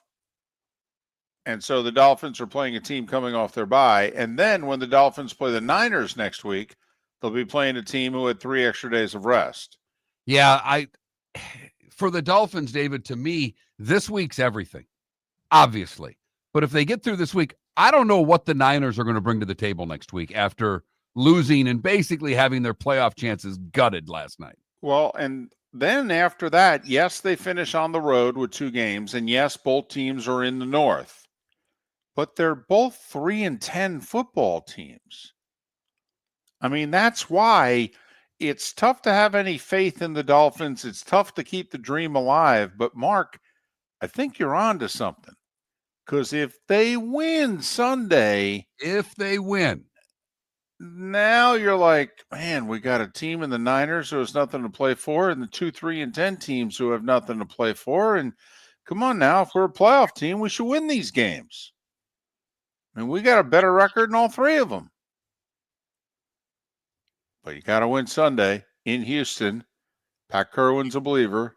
You and I are not, hoping to be proven wrong. Yeah, definitely want to be proven wrong. Don't take this the wrong way, Doll fan. We want you to win. We're rooting for you. We're both 2 guys. But the fact of the matter is, this is a spot where Miami does not win football games, and I don't expect them to on Sunday. Hey, Mark, don't kid yourself. Dolphin is hoping they win too, but Dolphin doesn't believe either. They don't. How could they? How could they under Mike McDaniel? Do they go on the road and beat good teams? Now, they did go on the road a month ago and beat the Rams, who looked like a decent team when they beat them. Now they look like a good team. I mean, the Rams are 7-2 in their last 9, and one of the two is a home loss to the Dolphins. It shows what they're capable of. All right, let's go through the rest of these games, David. Dallas at Carolina. Carolina's favored in this game. I know. I got to tell you, Cooper Rush was awful Monday. I mean, Cooper Rush has looked like a very solid backup quarterback throughout his career. He did not look like an NFL quarterback at all Monday. He was bad. So Cooper's got to get a lot better. They can't get the ball to CD Lamb now? What the heck? I can't believe I'm saying this. I think I have to go Carolina. Well, David, if the game was in Dallas, I would agree with you, but Dallas is finally somewhere where they can win a game away from home where they seemingly can't ever win a game. I see CD Lamb getting 8 catches, 90 yards, and a touchdown. Dallas wins the game 14-10. I will say the Cowboys have their top 3 corners healthy for the first time this year. Well, they had them on Monday, and they actually did about as good a job as you could do against Burrow and Chase. Remember, they only gave up 20 points. There was 2 minutes to go in the game, and they had gotten a stop before the whole block punt fiasco. Kansas City is at Cleveland. You took the Chiefs and laid the 4, so I know you're taking them outright. You smell that, David? No. Jameis gets the upset at home against Kansas City. Look, this time the field goal is wide. I like Cleveland to upset Kansas City in a close one. Cincinnati at Tennessee. I took Cincinnati and laid the 5.5, so you know I've got the Bengals. How do you see this one, David? I have to admit, I don't feel comfortable about the points. I do feel comfortable about them winning. I mean, after all, it is Joe Burrow against Will Levis. I'll take the Bengals. Washington at New Orleans. Carr is out. The backup is in for New Orleans. It's a 7.5-point game. That's enough for me to take the Commanders. Yeah, I'm not sure about the cover, but I do like the win. I'll say this. The Saints are very physical. They've won 3 of 4 with their interim coach, but they barely beat a bad Giants team last week. Give me the Commanders. The Jets are 3.5-point favorites in Jacksonville against the Jags. Yeah, the Jags aren't scoring any points. And I don't see them scoring a bunch of points this week either. And I thought Aaron Rodgers and the Jets kind of found a little something last week. Jags defense been playing better. I know. I'm going to take the Jets. I am too. It's Aaron Rodgers against Mac Jones, right? It is. I mean, it is 41-year-old Aaron Rodgers, but yeah. It's still Mac Jones. It is. All right. We don't even need to discuss it. We're both taking Baltimore over the Giants. Would you lay the 16? That's really the only question I'll ask you on this game. No. 16. Right. That's a monster NFL number. I will say the over-under is 42 and change. So basically, what are they saying here? 30-14, 30-13. You know, that's kind of what they're saying. Sounds about right. Pittsburgh at Philadelphia. I know you liked the Steelers plus the points. Do you like the Steelers to win outright? No, I don't.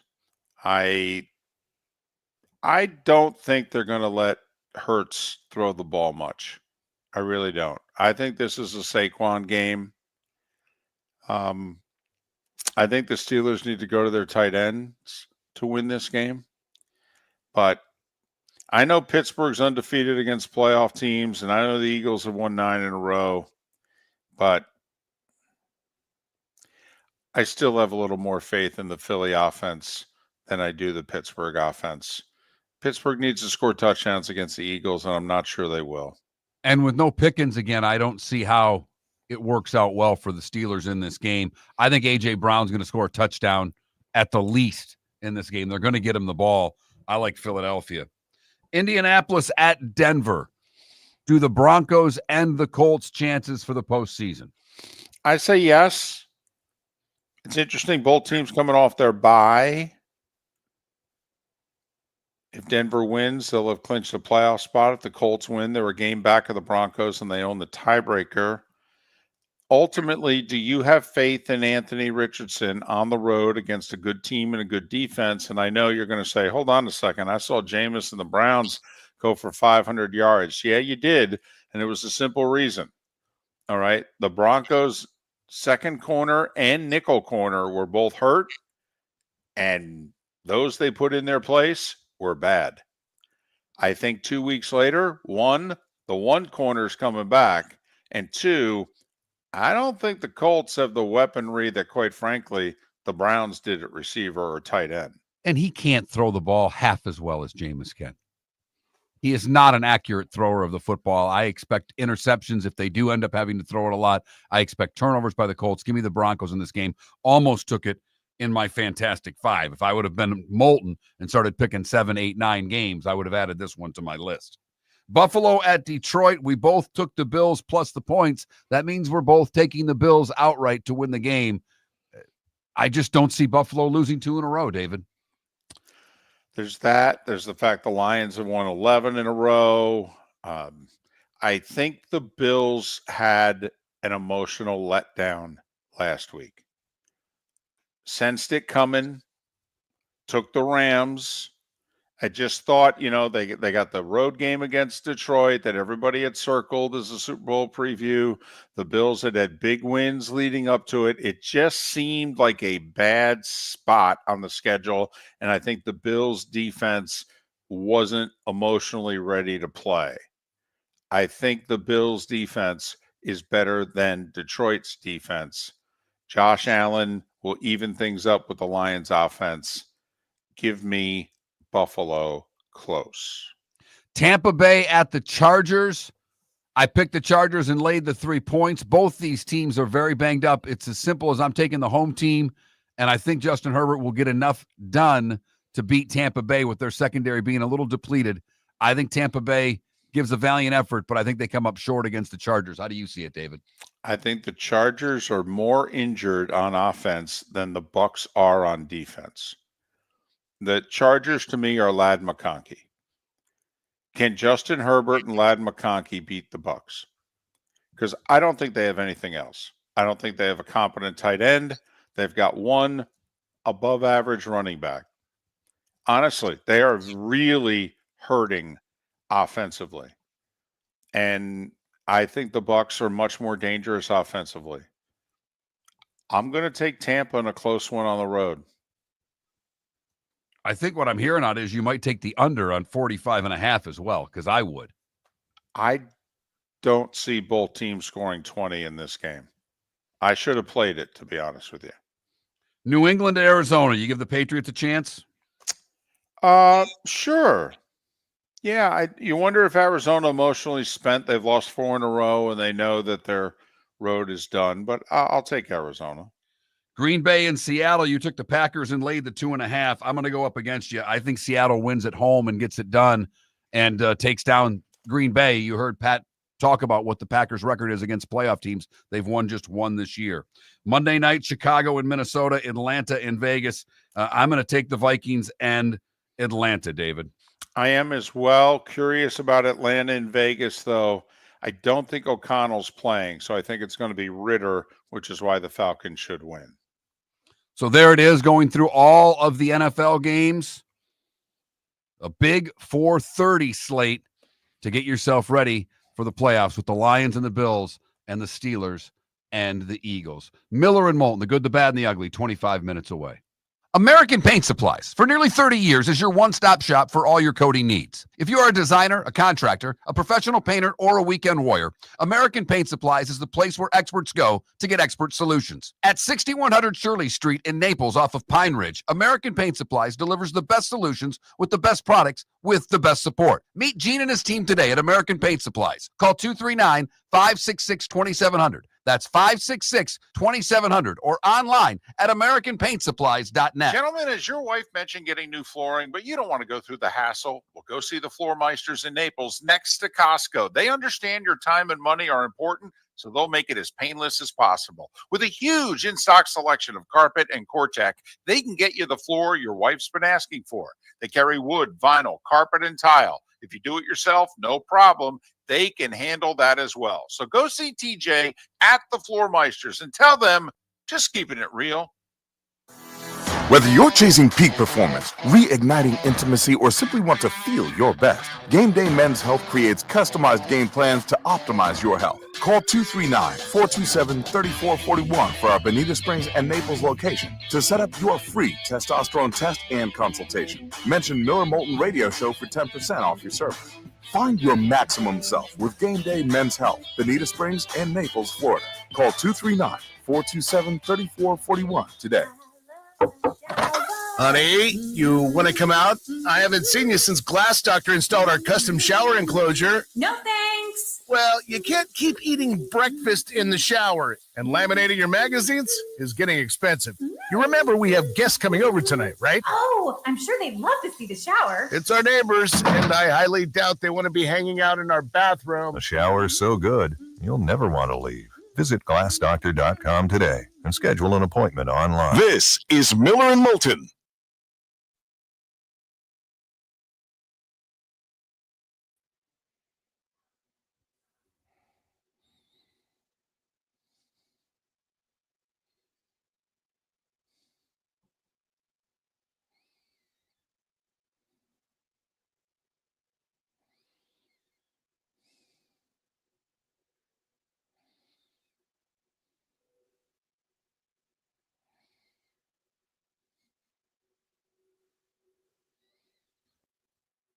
Now, David, I doubt your mom had that much access because I don't think anybody had the access I have now.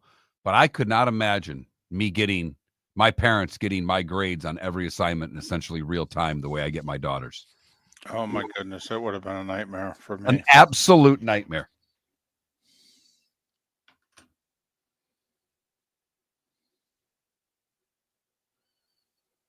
How are you been doing the Jacksonville picks for them when you've been getting them? Or did they quit doing it? No. I've been based on what we've said. I make our picks. We're 4 back, or we were going into last week's picks. All right. Not terrible. Once again, got off to a bad start. Did you see where both of Conan O'Brien's parents died this week? Oh, my gosh. Now, they both were in their 90s, but Dad apparently died Monday and Mom died yesterday. 95 and 92. Has your mom seen a drone yet? She has not said anything. Okay, she's probably watching and listening right now. I'll get a text if she has. My understanding is the county that they're being seen in is not near my mom's. Okay, I just, a buddy of mine stopped over yesterday. I had to give him something. And it was funny because Molly Maid was there. And the first thing he says to me is, "You actually hired them?" I'm like, yeah, I don't lie about stuff like that. Right.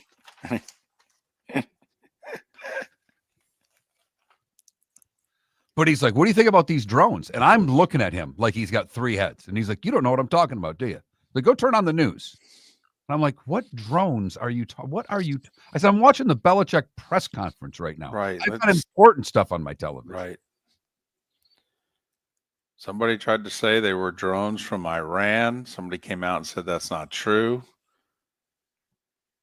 Some politician came out yesterday and said, "Shoot them down." Yeah.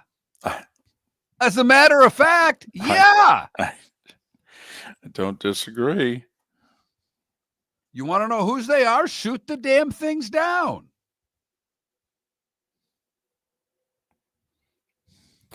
My buddy Bob and his wife Jane, who live in northern Jersey, they've yet to see a drone. My mother's to the south of them.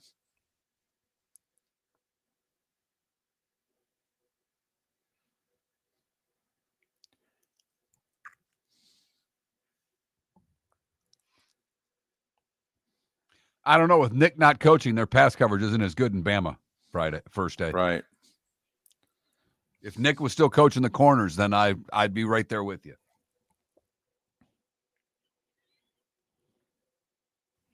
If Nick was there, Alabama would have more drones in the sky to counteract them than they would have. Because Nick always believed in combo coverages.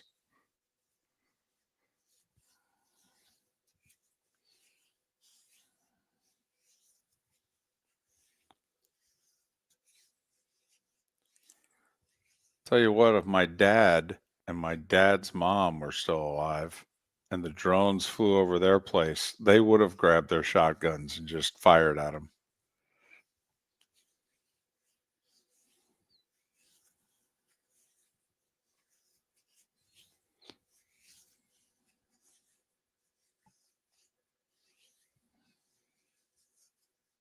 Oh, cool.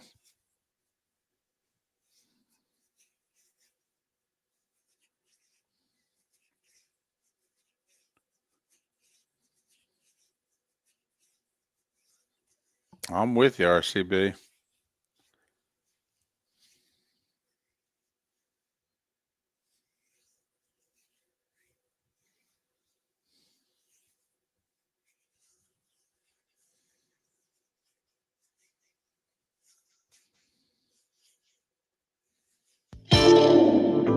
Welcome to the bonus hour, brought to you by Jason and Todd at the Diamond District. And now, here's Mark Miller and David Moulton. 21 minutes past the hour. Good, bad, and ugly. What's on tap? Today was the day when. Some final thoughts coming up in a little more than 15 minutes' time. Miller and Moulton on this Football Friday. Football Friday. Lucky enough to be headed to our nation's capital early this afternoon. 125th playing of Army and Navy tomorrow at 3 o'clock. And I wonder how much longer this game is going to be a standalone. I mean, you're already seeing ABC and ESPN counter program against it by putting the FCS playoffs up against it. So I'm curious, if you're starving for football tomorrow afternoon, will you go Army-Navy at 3 o'clock, or will you go North Dakota State on ABC at 3:30? I know if my family wants me to, I might spend time with them tomorrow. They've not seen me much on a Saturday since early August. Right. So I may see if they want to do something with me, because they could very politely decline in a hurry as well. The word is that President-elect Trump will be at the game. It's our understanding. When I say our understanding, I don't mean Miller and Moulton, I mean CBS, that he is not coming to the booth, that we are not interviewing him. Because 8 years ago when he won and he came to the game as president-elect, he wanted to be interviewed. His folks had reached out, and, they were logistically going through, when he'd come to the booth, where would he stand? Would he wear a headset or not? Things like that. Did he wear a headset? Oh, no. I didn't think so. No. Then it was hysterical, actually, the way it went down. So normally, and the last time that we had a president/president-elect at Army-Navy was 5 years earlier. President Obama came to the game at RFK, not RFK, it was FedEx in D.C., the same stadium we're going to tomorrow. And so we went through the logistics, and he came to the booth. He was going to come to the booth for the beginning of the second quarter. He came actually a little early. He got there late in the first quarter. So, we had it set up where he was going to stand, and we put a headset on him, and we put him in between Vern and Gary. And the camera angle would be at a certain angle, and, that sort of deal. So we were going to do the same thing with President-elect Trump. Come here. And that turned out to be Vern's last game, by the way, Army-Navy 2016. That was his final football broadcast. He did the Masters up till, this past Masters. And so, well, Mr. President-elect, you'll stand here. And he goes, no, I'm going to stand here. Well, okay. But if you stand here, the camera angle, and he just said, well, then get a different angle. So they did. I mean, it's damn right. It's the president-elect. It's like, well, okay, guys, we need to. I know you set the. I know. It's the president-elect. Move the camera. Put it over here. He says he has a good side. He wants it to be over here. Okay. Well, you put the headphones and the mic. I'm not putting the headphones on. Okay, here's the stick mic. Okay, we're going to give it to you. So, Vern and Gary, they'll be on headsets and you'll have a stick mic. There you go. And so, I mean, he came on time. He did. He came when, and then how long you stay, I don't believe that was negotiated. Because, you can have a quick series. What if you have a 3 and out? So I think it's kind of a feel. It's like we're going to do 15 minutes, 10 to 15 minutes. You don't want to rush the president or president-elect out of the booth, but then again, you don't want to turn into Jason Kelsey during that Monday night game earlier this year where Joe and Troy kept him for a quarter and a half because he wouldn't leave the booth. So, but the Secret Service, I mean, they reach out. In fact, they make demands. I mean, those of us in the booth, the Secret Service contacts us via email, and you have to send your life to them. And you have about 3 hours to do it. Did anybody get kicked out of the booth because of the Secret Service? Oh, yeah. I mean, absolutely. But I'm talking about like personnel that was supposed to work the booth. They didn't pass whatever security clearance that was asked of you. No, and that's technically no. The Secret Service asked for, quote, essential working personnel, and they made CBS identify every person, and they specifically asked, what is it that they do? I mean, their definition of essential, Mark, was probably a little different than CBS's. All right? And so there were 8 of us allowed in the booth. 8 of us, and we had special credentials that had a triangle on them. And we were the only ones allowed in the booth, and we were the only ones allowed in the booth an hour before the president or president-elect was coming to the booth. I mean, the Secret Service, so before the game, you've been there, you've been one of those in the booth, hanging out, talking, and what have you. When the Secret Service came through about a half hour before kickoff, and they just said, out, out, out. And that's it. You were gone. And one of the people they set out to in 2011 was the president of CBS Sports, Sean McManus. And he said, well, I'm the president of CBS Sports. And the guy looked right at him and looked at his credential and said, well, you don't have a credential to be here. And Sean McManus said, well, I'm the chairman of CBS Sports. And the guy said, are you essential working personnel? And once again, Sean McManus went back, well, I'm the chairman of CBS Sports. And the guy said, yeah, you don't have to be here. You just want to hang out. I doubt he's ever been talked to like that before. Well, certainly not at a CBS event. He hadn't. No. Not in a long time. No. Which, needless to say, the 8 of us were howling. Howling. I mean, Joe, our longtime audio guy, was like pounding the table laughing so hard. While McManus was in the room or after he was kicked out? No, as he was being kicked out, he was like, bye, Sean. I mean, he's 25 years in the union. Sean couldn't fire him if he wanted to. Okay, so he was like, bye, Sean. That's fantastic.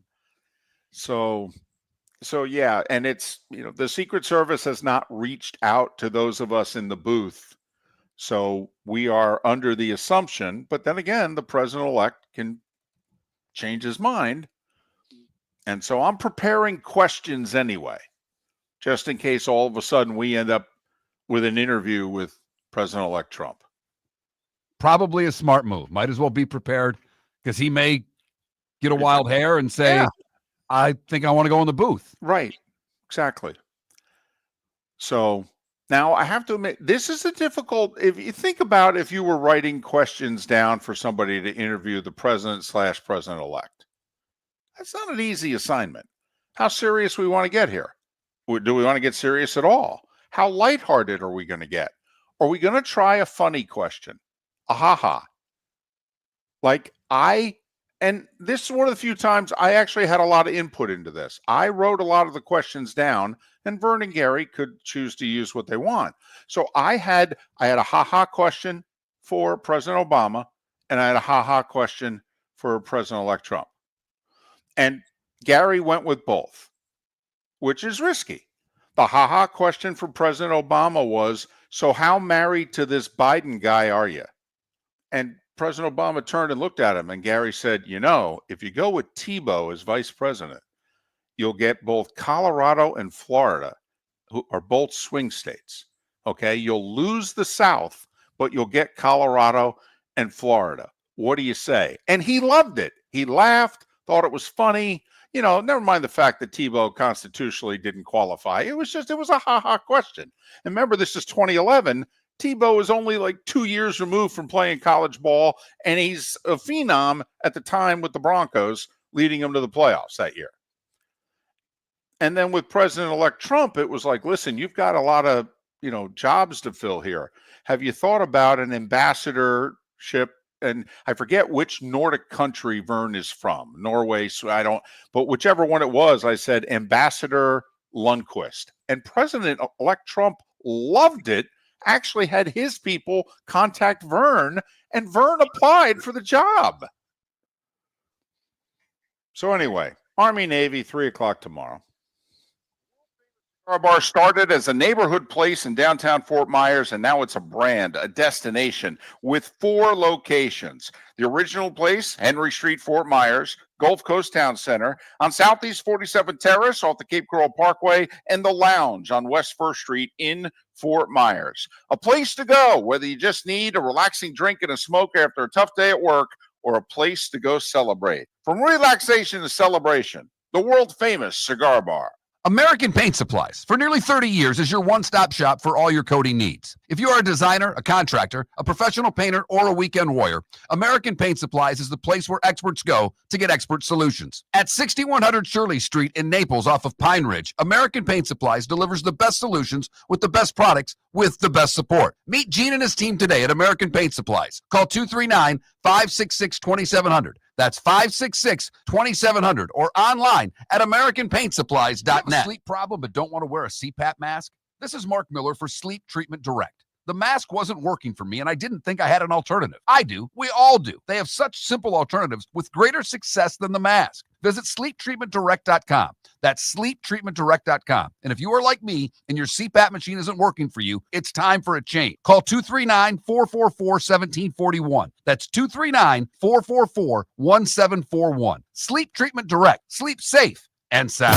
Visit Jason and Todd at the Diamond District. Christmas is almost here, and Thursday the 12th through Sunday the 15th, Jason and Todd at the Diamond District are giving you an extra gift. They're liquidating lab-grown diamond jewelry, diamond studs, tennis bracelets, earrings, and more. All 50, 60, even 70% off. The Diamond District has been your trusted source for natural diamonds for over 20 years, and because they love all diamonds, Jason and Todd now have lab-grown during their liquidation sale. This is Miller and Moulton.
Did you say something, David? I had the mics off.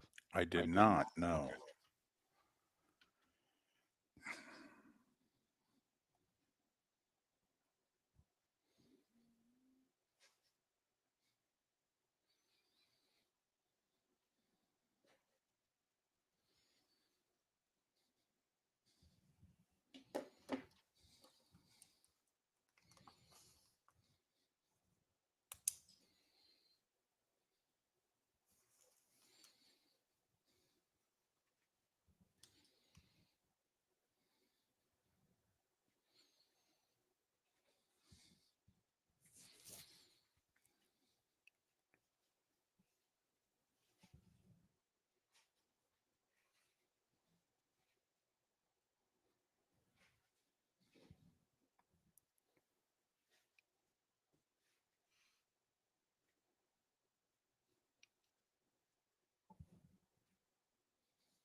Yes, I shook both President Obama and President-elect Trump's hand.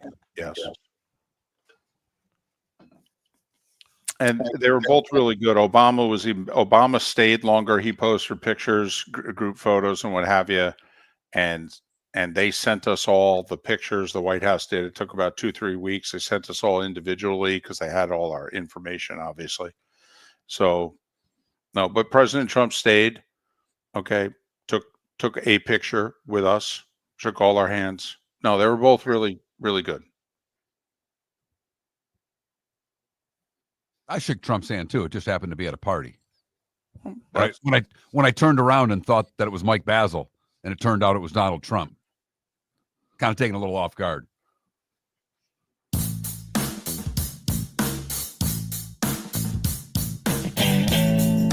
Welcome back to Miller and Moulton. Text the guys what's in your mind at 21,000. That's 21000. And now, here's David Moulton. 22 minutes till the top of the hour, 16 until we're done yapping. Miller and Moulton, millerandmoulton.com, Miller_Moulton on X. Coming at you from the Floormeisters studios, Mark. Floormeisters, just keeping it real. David, I've got to update our poll questions. You're not going to be happy with one, but you're going to be ecstatic about the other. Okay. Because right now, vanilla is beating chocolate ever so, well, they're beating him 55-45. Unbelievable. It's National Ice Cream Day, so Mark said, which one you prefer, vanilla or chocolate? And vanilla's winning, which I know would bother you. But David, the other question was, who makes the college football playoff first? Belichick and North Carolina, or Napier and the Gators? It has twice the votes that the ice cream question does. Whoa! So that I thought would make you happy. And 64% of you say Napier and the Gators will make the playoff before Belichick and UNC. Which is an interesting answer in and of itself. Wow, a sports question is dominating the answers. Listen, this Belichick thing, we've hit on something. You said you may do Belichick questions the rest of the month. All right. He was so nice to the media yesterday. That's a really good question. Thank you. It was unbelievable. Didn't you say he actually referred to a couple of reporters by name? Yeah. Oh, yeah. That's a good question, Aaron. What? Who is this guy? He smiled 17 times, David, now, during a press conference. Was it a smile, a full-fledged smile? Because there were people that were debating, is that a smile? There were smiles. Some of them were forced fake smiles. There were smiles. Well, I mean, a smile or a grin. There were people that were don't know if he has both. Right. I think all he has is a grin. Right. So, so vote. Take the time and vote. We're interested in both responses. I will take it as a personal affront. Apparently, if chocolate is not more popular than vanilla, but apparently it's not. And yeah, what the heck? Belichick in North Carolina or Napier. Hey, you know what's an interesting thing?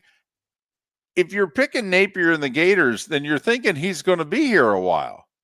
Because, I mean, even if you don't think Belichick's going to live to his 5-year contract, so to speak, or live out, I should say. But you think he's going to do what? 3 years, right? Are we sure Napier's got 3 years? He's got 2. Did you see their schedule again next year? I know. Do we have to go through that again? There aren't going to be 5 teams in the country playing a harder schedule than that one. Yeah, the SEC really hates Florida. Man, I mean, Kirby made his bones there with Sankey after winning the title. But Napier, he could, if he wanted to let loose at media days, he could double what Kirby was talking about. Yeah. I mean, I hope he starts winning so he can start yelling at people. I mean, right now he's got to be polite to everybody because he's, on the fence. But It's that time again, nearing the end, but not quite there yet. Here's Mark Miller with Today Was the Day When. All right, we start in 1774. This guy named Revere went for a ride. Warning about the approach of British warships. Oh, I thought it had something to do with Belichick. I'm sorry. 1936, the NFL championship at the Polo Grounds in New York City. The Packers beat the Boston Redskins. For the Packers' 4th title, the Redskins would move to D.C. for the next season. James Dean began his career today in 1950 with an appearance in a Pepsi commercial. Today in 1975, Saturday Night Live used a time delay for the first time because Richard Pryor was hosting. That skit with he and Chevy Chase. Hysterical. Go watch it. Google it, Chuck. Cannot be done today. Oh, God, no. The words used in that skit, man, oh, man. Driving Miss Daisy premiered today in 1989. Manon Rhéaume becomes the first woman to play in a regular season professional hockey game. Today in 1992, the Atlanta Knights, who I worked for, lost to Salt Lake 4-1. Charles Woodson won his Heisman today in 97. I only bring this up in case Gary Danielson is listening and wants to fire you, David. I don't think he's listening because he had an early flight. I think he's already landed at DC. Damn it. I almost texted him this morning and said, just wanted to let you know Woodson won the Heisman. Do you want to join me for the 9:38 segment? And I wasn't going to tell you. And I was just going to have him up there and go, David, you're fired. And that was going to be the whole thing. Do you remember he found that out when he was in studio with us? Yes. And the look on his face? He's beside himself. Yes, he could not believe I voted for Woodson over Peyton Manning. And he literally looked right at you, looked at me, and said, you're fired. Today in 2007, the Mitchell Report is publicly released, listing the 89 names of players that presumably use steroids or HGH. Right. Now, remember, these names are never supposed to come out. In fact, these names were never supposed to have been known. And today in 2022, Alex Ovechkin, with a hat trick, joins Gretzky and Howe as the only players in NHL history to score 800 goals. Seems like a lot. Mary Todd Lincoln, Archie Moore, Larry Doby, all would have celebrated birthdays today. Larry Doby, the first black player in the American League 3 months after Jackie Robinson. Dick Van Dyke's 99. Yes, he is, and he had to escape the Malibu fires the other day. Fergie Jenkins is 82. The Motor City Madman, Ted Nugent, is 76. Bob Gainey is 71. Steve Buscemi is 67. Richard Dent, 64. Jamie Foxx, 57. Sergei Fedorov is 55. And Taylor Swift is 35 years old today. What did I miss, David? 21 years ago today, we captured Saddam Hussein. Remember where he was hiding? He was hiding like cave, right? Yeah, like underground. Just people in the neighborhood didn't even know he was there, which I find hard to believe. In the neighborhood? What, did they live in the cave down the road? Well, I mean, I don't know. I think it was it Crete? Okay, was that the part of the country he was in? I don't know if that was his home. Neighborhood. I mean, what township? Was, Okay, what do you was want? somebody selling Mary Kay door to door, David, and they just didn't recognize him? I mean, the village. Okay, I mean, was it incorporated? I don't know. What was the HOA?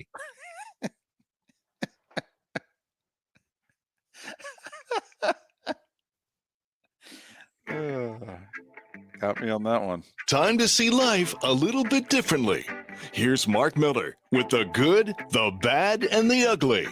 What you got, Mark? For the good today, we go to San Francisco by way of the U.S. Coast Guard.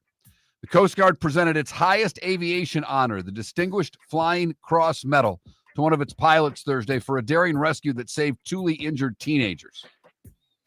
Lieutenant Commander Jacob Conrad piloted the helicopter, responded to a dangerous mission that two other agencies declined to do due to severe weather and hazardous conditions. The teens were trapped 100 feet below a canyon after falling off a cliff.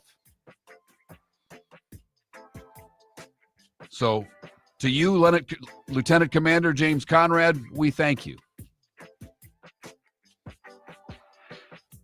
For the bad, we go to Charlotte County, where a 35-year-old Charlotte County man is facing charges for involving a 16-year-old in a theft spree early Tuesday morning. Daniel Gonzalez brought a teenager along with him to help him commit a crime at Grand Air Services. Deputies on patrol intercepted the pair and caught them loading 9 to 10 air conditioning units onto a trailer trying to steal the goods. So not only is he arrested for grand theft, he's also arrested for contributing to the delinquency of a child. Finally, the ugly, we go to Washington State, where deputies arrested a man and a woman who were accused of stealing thousands of dollars in jewelry and then trying to escape on foot, by car, and finally by rowboat. Witnesses saw them fleeing their SUV near a canal. When deputies responded, they came across the SUV matching the description. It had been involved in a rollover crash. The man and woman were walking away. They attempted to stop them. They stole a rowboat. The problem was the drone video shows the suspects using plywood as an oar to propel the rowboat. The rowboat had a leak and began sinking. They had to be rescued before they were taken to jail. And that is the good, the bad, and the ugly on today, Friday the 13th.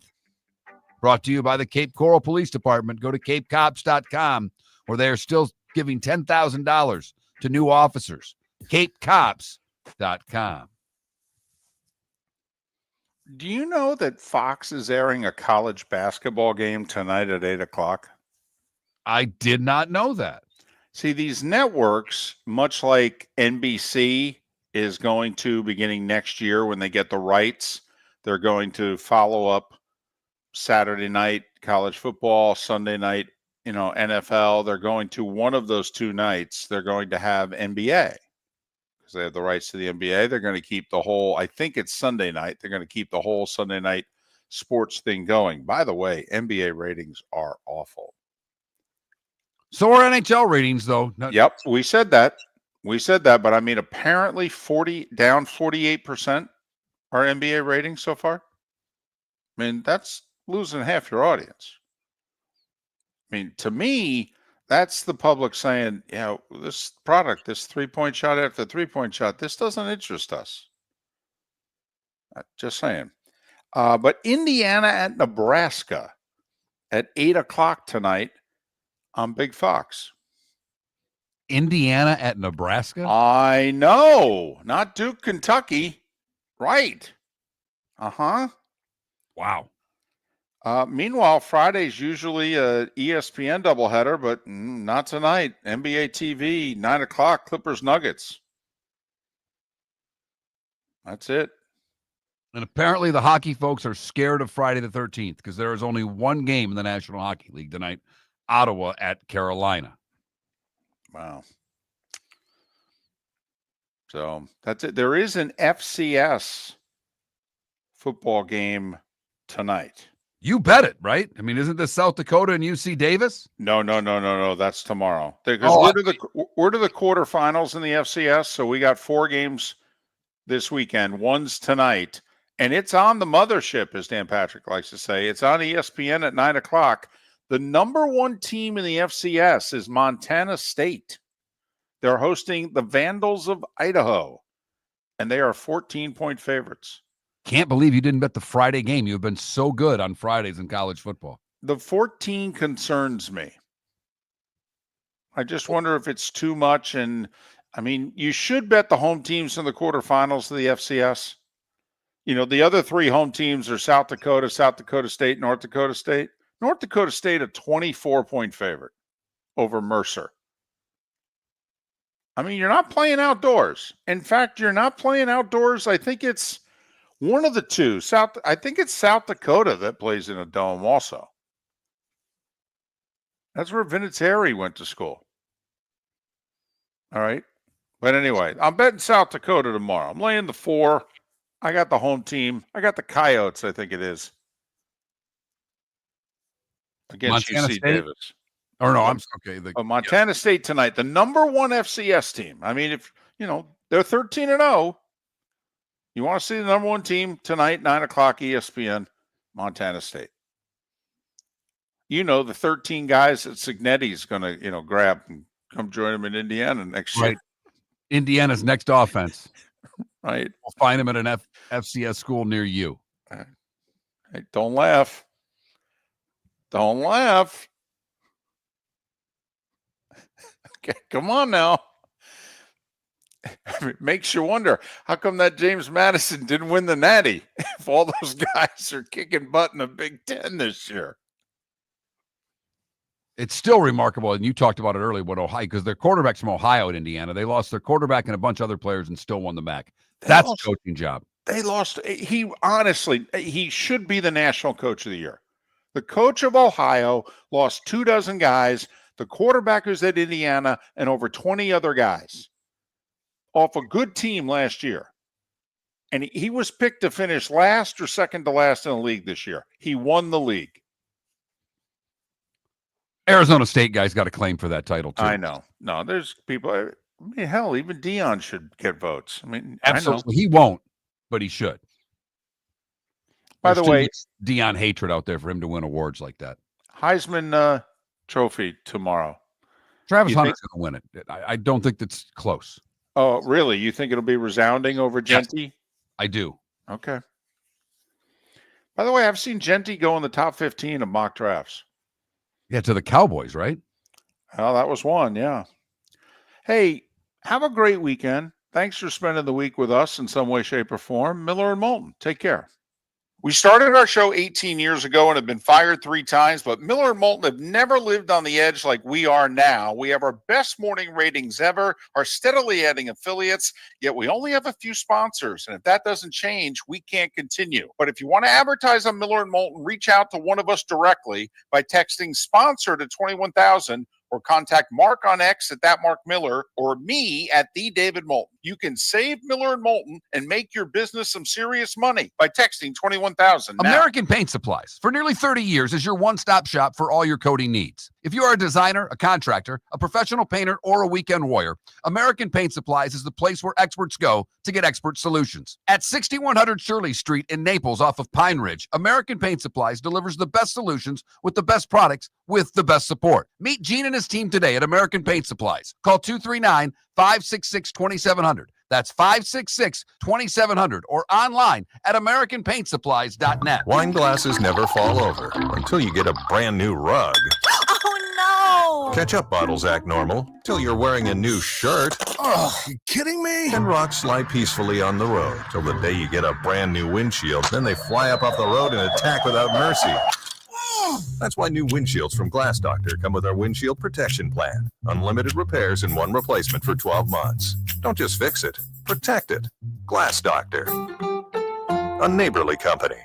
Gentlemen, as your wife mentioned getting new flooring, but you don't want to go through the hassle, well, go see the Floor Meisters in Naples next to Costco. They understand your time and money are important. so they'll make it as painless as possible. With a huge in-stock selection of carpet and Cortec, they can get you the floor your wife's been asking for. They carry wood, vinyl, carpet, and tile. If you do it yourself, no problem. They can handle that as well. So go see TJ at the Floor Meisters and tell them, just keeping it real.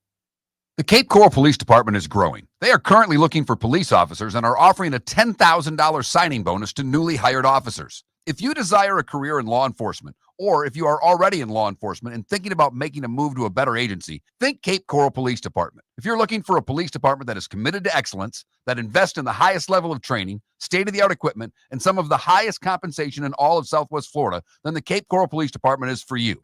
Visit capecops.com. That's capecops.com. Mark Miller for Molly Maid. Why Molly Maid, you ask? Trust. Moulton was a customer for 15 years. Affordability.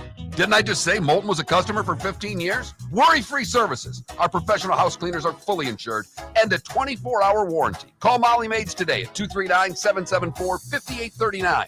That's 239-774-5839 or online at mollymaid.com/FTMYERS. That's mollymaid.com/FTMYERS. This is Miller and Moulton